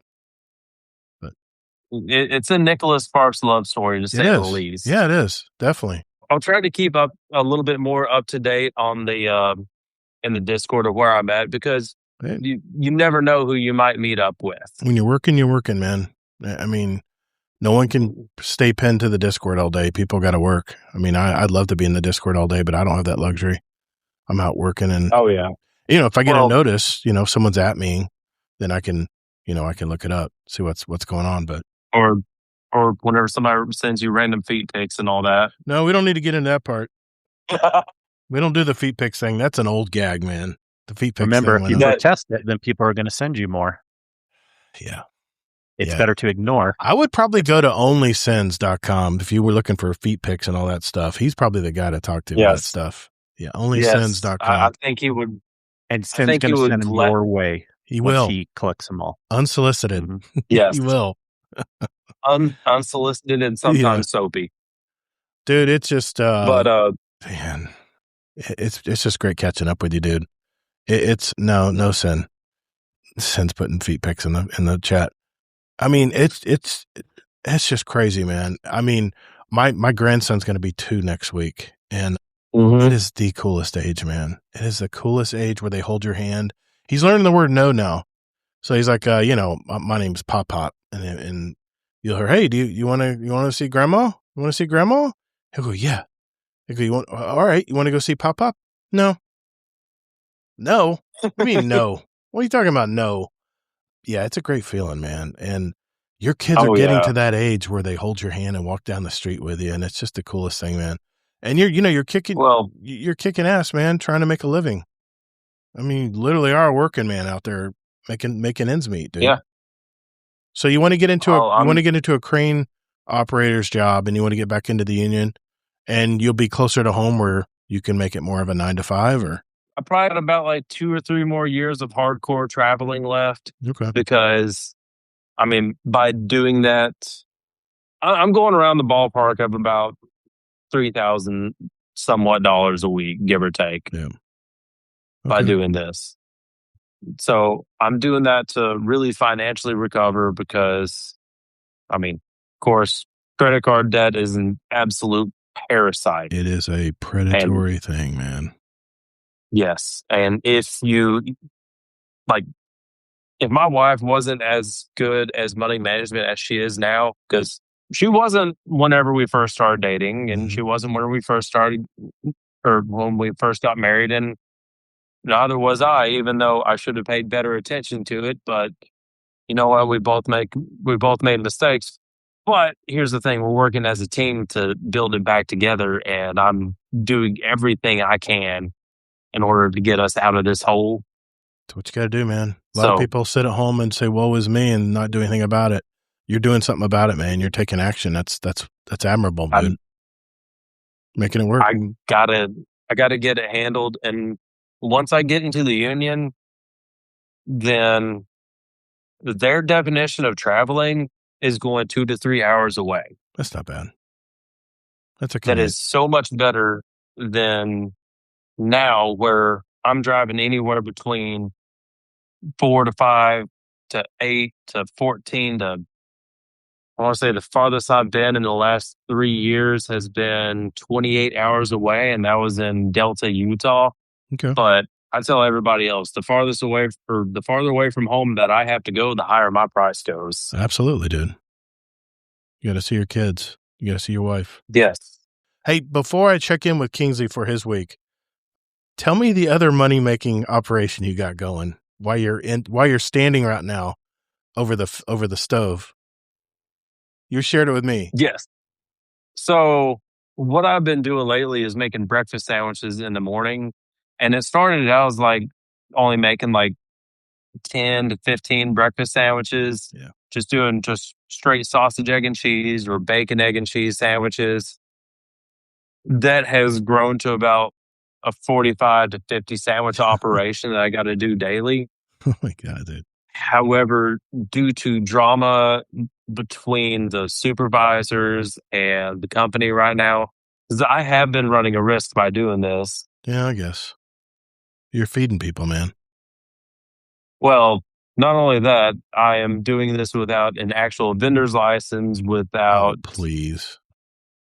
I know. Well, here's the crap. I know it is. And I'm not charging an arm and a leg. I know, you told me that you were making a few bucks per sandwich. I mean, come on, man, that's ridiculous. I know. It's stupid. I know. But I thought that was funny. You were doing it just for some friends, and people are like, "Hey, you got one?" All of a sudden, your demand started going up and up and up, and now you're making 50 sandwiches every day, and that's why you were. Yeah. That's why you're on the podcast tonight, but you're still multitasking about in the background. I know. I'm sorry, man. I could talk with you forever, man. And we talk a lot. I mean, I love catching up with you, man. But I do want to check in with Kingsley and see what he's been doing this week. Of course. Yeah, and I can't talk all night. I do have to go at some point. Yeah. I'm looking at the clock here. Unfortunately, we are on the clock. But dude, it's just great to catch up with you. I know it's been a long time since you've been on the show, so I'm glad you're able to catch up with us tonight. Kingsley, what have you been doing, man? Catch us up. What's your week? Feel free to continue if I have to go. Yeah.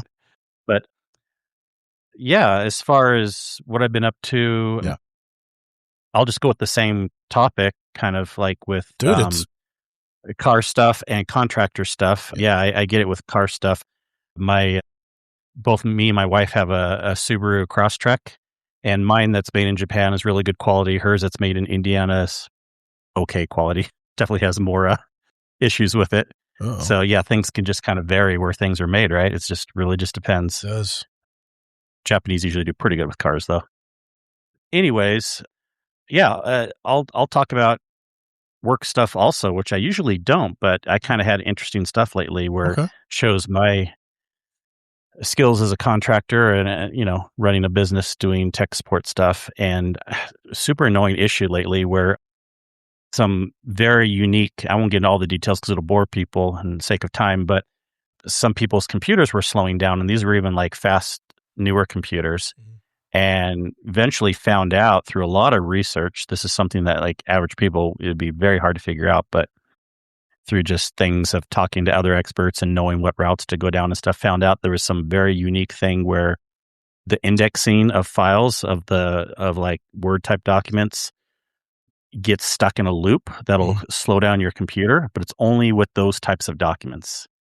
And if they're saved in the cloud, because what will happen is when people make edits, for some reason, if they're saved in the cloud versus locally on the computer, it starts this loop race condition. So there is going to be an operating system fix for it. And I tested the beta on one computer, but basically what I have to do is do this really unique thing that tell people like, okay, just when you're working with these document type files, for now, you have to only save them to a local desktop folder. I mean, they can still be synced to the cloud, but you have to choose the option to keep downloaded because then if you do that, the indexing doesn't get in a loop race condition. So kind of weird, very, very unique, high-end, weird thing. Glad I have that figured out now because I've been trying to help customers for like a week now and out of my control. And then at least I can kind of say, yeah, this is a bug in the operating system. There's nothing I can do to fix it, but we're going to see if we can find some unique hacks around it. And eventually people did. So very interesting nice, type of stuff that I deal with. It's different every day. Even though I always do general IT stuff, it's still, I'm not doing like, computer programming one day, IT the other day, word processing the next day. It's only IT stuff, but it's still very different each day what I deal with. And that's what I love about being contractor and running my own business, right? It's like, I would hate having a job where I do the same thing every single day. And I had that once when I was younger and I was pulling my hair out. I cannot do the same thing time after time after time. So that's probably what helped me start my business because I knew that, obviously IT is something I like a lot anyways, but running my own business, it'll be different every day depending on what the customers need. That's what I love, man. Every day's and I'll leave it at that. Drawing up the way. Yep. Yeah, I mean, I know I'll talk for both of us here. We did the first Pantheon event last week, and shout out to LA Lax Rocker. He was my buddy in most of the partnered stuff in all the different things. Feel for you, man. Yeah, I mean, Good job babysitting Todd. No, I said no. We did fine. We did really good. We did good. I brought back memories, man. I remember when me and Mel Hoffa were in charge of that one encounter. I can't remember his name now, but the middle encounter, which was probably the hardest of all of them. But that was the Pantheon was a lot of fun. I can't wait to play the next round. It's just so cool. I was a little bummed out. I didn't get any. I did get the sniper rifle from the Leviathan raid, but I didn't get any other weapons. I really hope that there's other ones in the loot pool. I don't know yet. I'd rather just not know. I'd rather just be a surprise. Busy week, like I mentioned earlier, off air. Family birthdays are still going on. This was kind of the last week. My grandson's birthday's next week. Tree work just got done today around the house. In fact, they were just clearing the driveway so I could pull in off from work today, and we got some dinner and chilled out. But it's the start of my summer bowling league.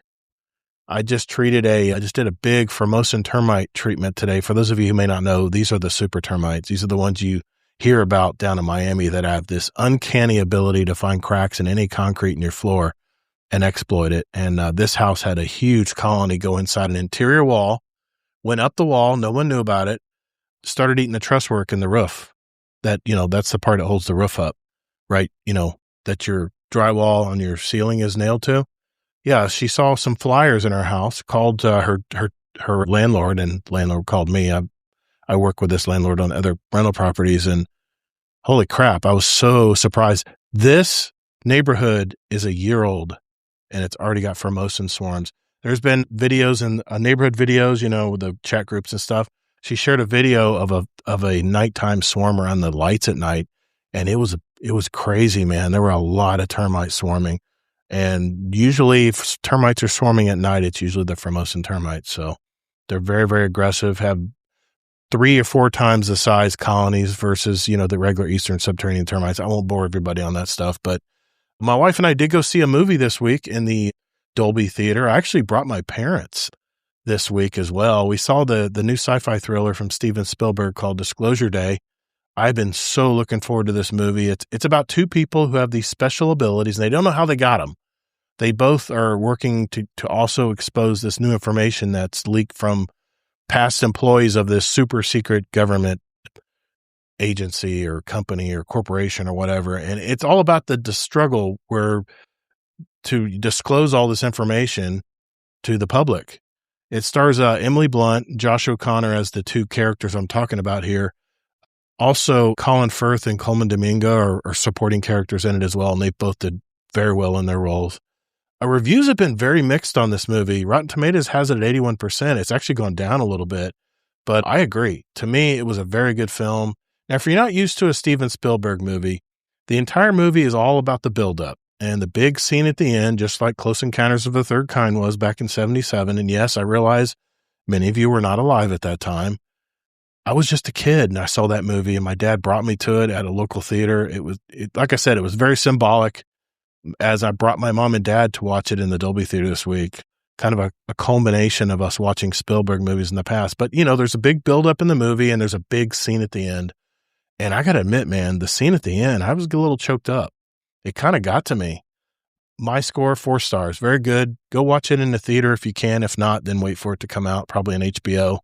But well worth going to the theater and dropping down the premium money, to go watch that film. And if you watch it in the biggest screen you can, IMAX or Dolby or one of the big screens, the better. So that's it for me. That's all for me. Let's get to some questions before we leave here tonight. Be right back.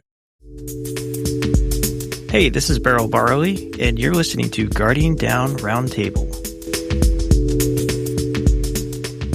All right, boys and girls, it is the time in the show where we ask questions from you guys. And we got a question here from Amazing Taco King. Question for the show. With the final update here and all the quality of life features it brought with it, do you think this is Bungie's attempt to making a blueprint for a feature of a Destiny franchise so another developer or team can utilize in the event Sony dissolves the studio or releases the IP from their catalog?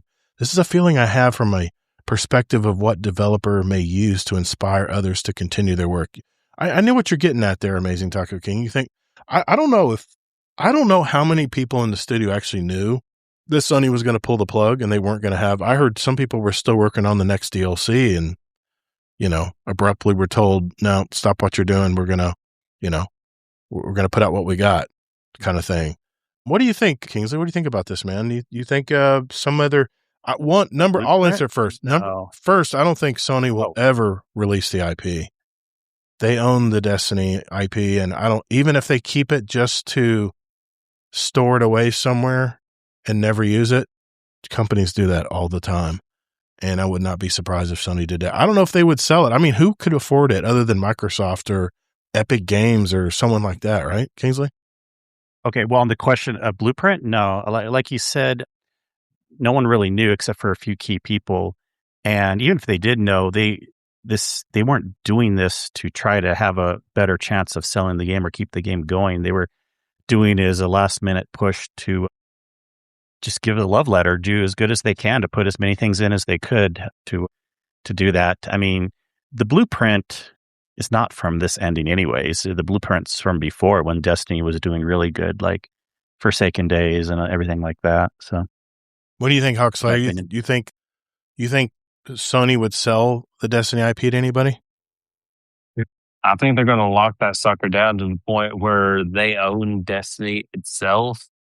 And essentially, if somebody wants to create something else, they're going to have to create something else entirely. Yeah, because they've done this before. On that point, unfortunately, Sony has a lot of other things too that they've let just die, for lack of a better term, and they didn't sell it to someone. They just keep owning the IP. I was looking at Sony's, what they have stated publicly, maybe in their investors call is where I got a lot of this. They were going to push their IPs out and expand it out into other parts of entertainment, like we had talked about, like live service movies, live action movies, or things of that sort. I would not put it past Sony to down the road put out something like, like Fallout was put out by Amazon. I wouldn't put it past them if they decided to make a Destiny type space, drama or some type of space opera type series or movie out there. But they did mention that was one of their things, is that they were going to push their IPs, their family of IPs, into other parts and expose it to other areas of the entertainment business. So I was just pulling that document up to look at it. So yeah, they very much could use it like that, but I really don't think they're going to sell it to Microsoft or anybody like that. I just don't think so, man. It just doesn't sound like something Sony has ever done with other studios. They shut down studios, man. Bluepoint, they could have sold Bluepoint to somebody else. They just shut it down. They just dissolved it. And it's funny, I was pulling up trying to research some other things about Sony, and they were still mentioning Bluepoint. I'm like, no, Bluepoint's gone. Bluepoint's not even around anymore. How old is this data? I was looking at articles. So yeah, I don't see that happening, Mizzy Taco King. I meant mostly on the ability and mechanics they added and changed, and there were set bonuses. They sold Crash Bandicoot and Spyro, though. Yes, that is true. Never say never. You are correct. You are correct, sir. They did, which is flabbergasting to me. I grew up on those games, man, in the PlayStation world. Okay, Dadbod Hero has a non-Destiny question here. He says, if you're unfamiliar with the long-standing MMO Guild Wars, I'm highly encouraging you to take a look at it. While this style of MMO is nothing like Destiny, its community has an immense amount of adoration for the news that a game is coming, a new game is coming. I have to give credit where credit is due. The Guild Wars 3 announcement was honestly one of the most refreshing game announcements I've seen in years, not because Guild Wars 3 was announced.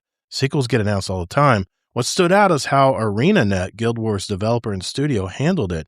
They didn't hide behind vague corporate language. They didn't dance around the future of the franchise. They didn't leave the community guessing. Instead, they sat down and clearly explained that Guild Wars 3 means, what it doesn't mean, and how it affects existing players, and how it will be easy for new players to hop in and still understand the world and the story without feeling FOMO or getting overwhelmed with where to start.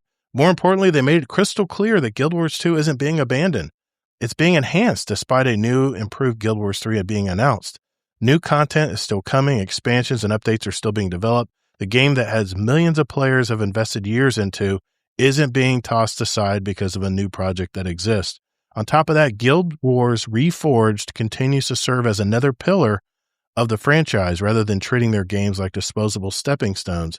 ArenaNet seems committed to supporting the entire Guild Wars ecosystem. Imagine that. Yes, I get the implication there, Dadbot Hero.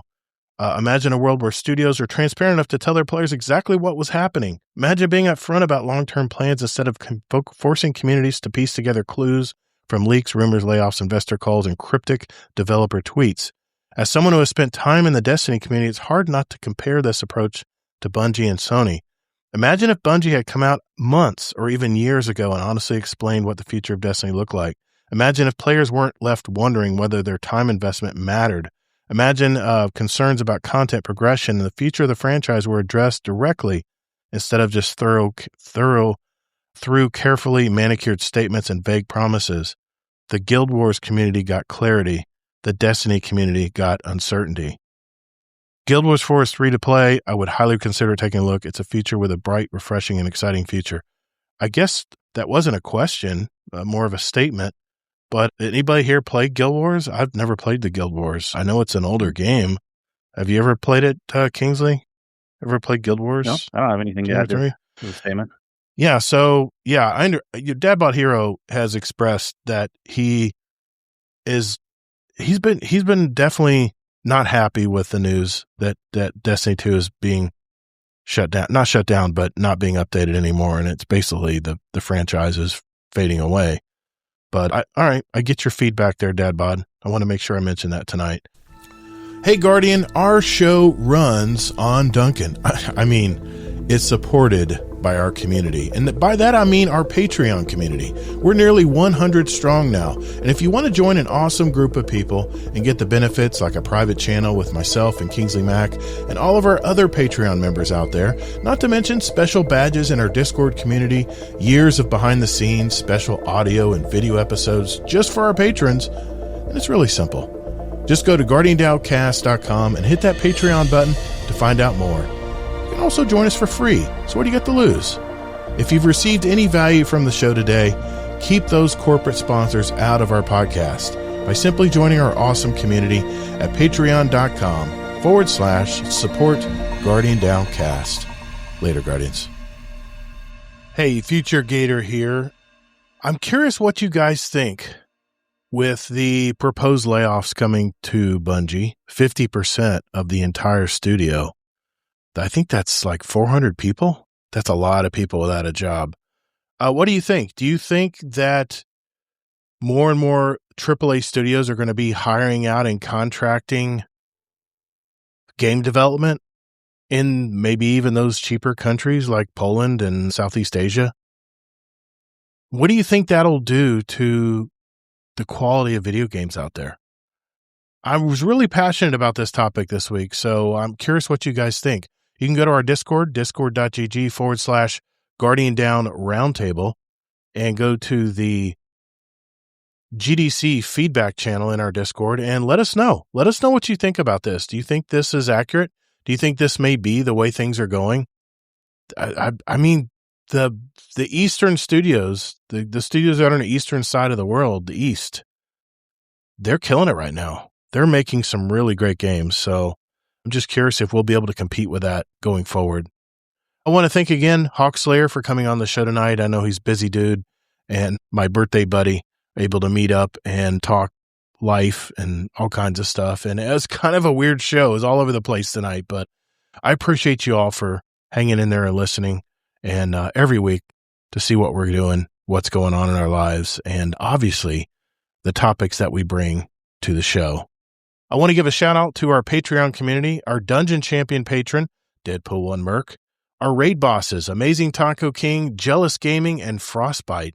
And again, I wanted to reiterate the full unedited version of our Megacast, which consists of all types of Destiny podcasts that we all consider the Owl Sector Alliance. This is Two Titans and a Hunter, the Blueberry Lounge, and other podcasts that are a part of the Owl Sector Alliance in the past. We used to put these big mega shows on whenever Destiny released some new content. So we had one last mega cast, and like I said, that is on the Patreon site as we speak. So check that out, especially if you're a patron. It's free audio content for you guys. And of course, all the years and years, 4 years now, 4 years of content all stacked up in there for you to listen to and watch. A big shout out to 2 new patrons of the show. Shout out to Richard as a new Tip Jar patron and Max T for becoming a new Tip Jar patron as well. Thank you, gentlemen. Thanks for giving back to the show and our community surrounding it. So, for whatever game you're into these days, be sure to take breaks, hydrate, and touch grass. The Scarlet KM, community and Patreon fist bump member for over 4 years. Thank you, sir. The path to victory is long, but there's always hope. Fight! Thank you all so very much for listening. And whether in life or in your game, hey, get your reps in. And later, Guardian.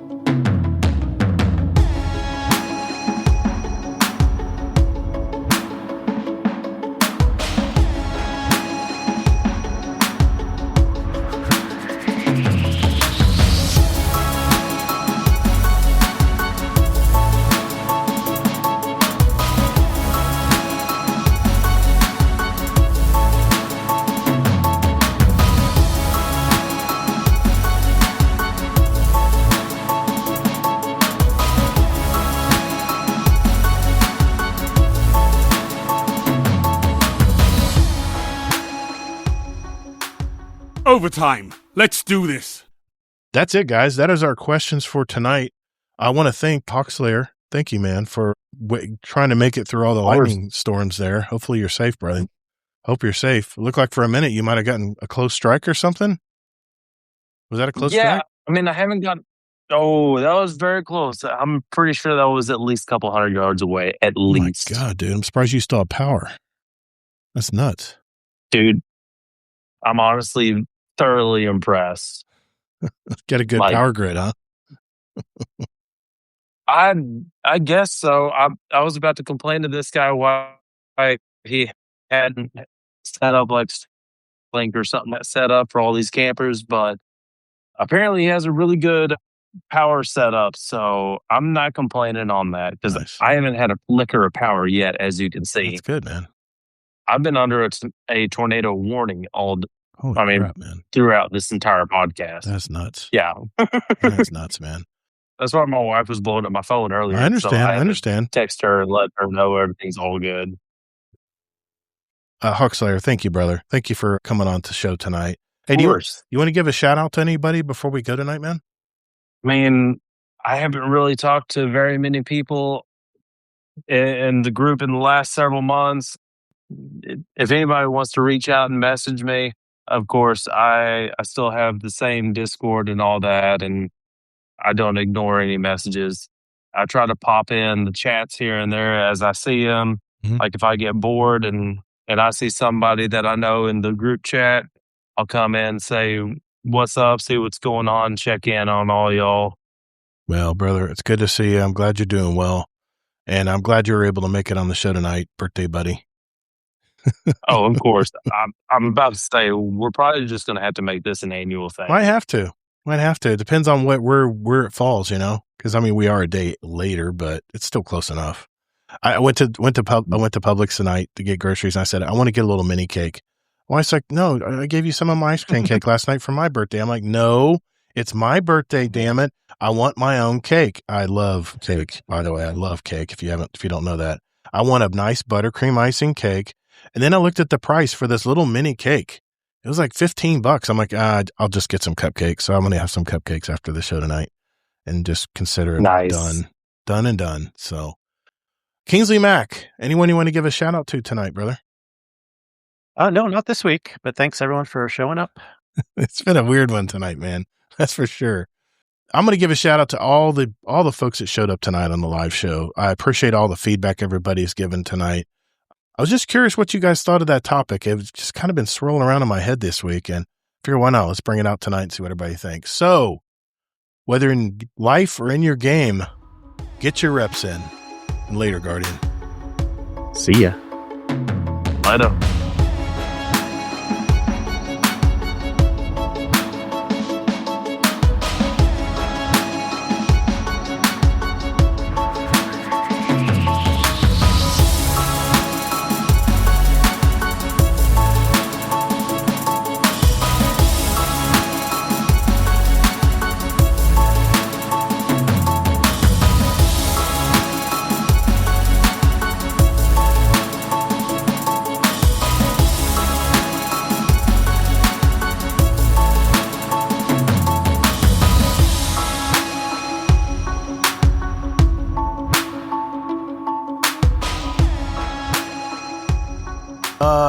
Recycled content.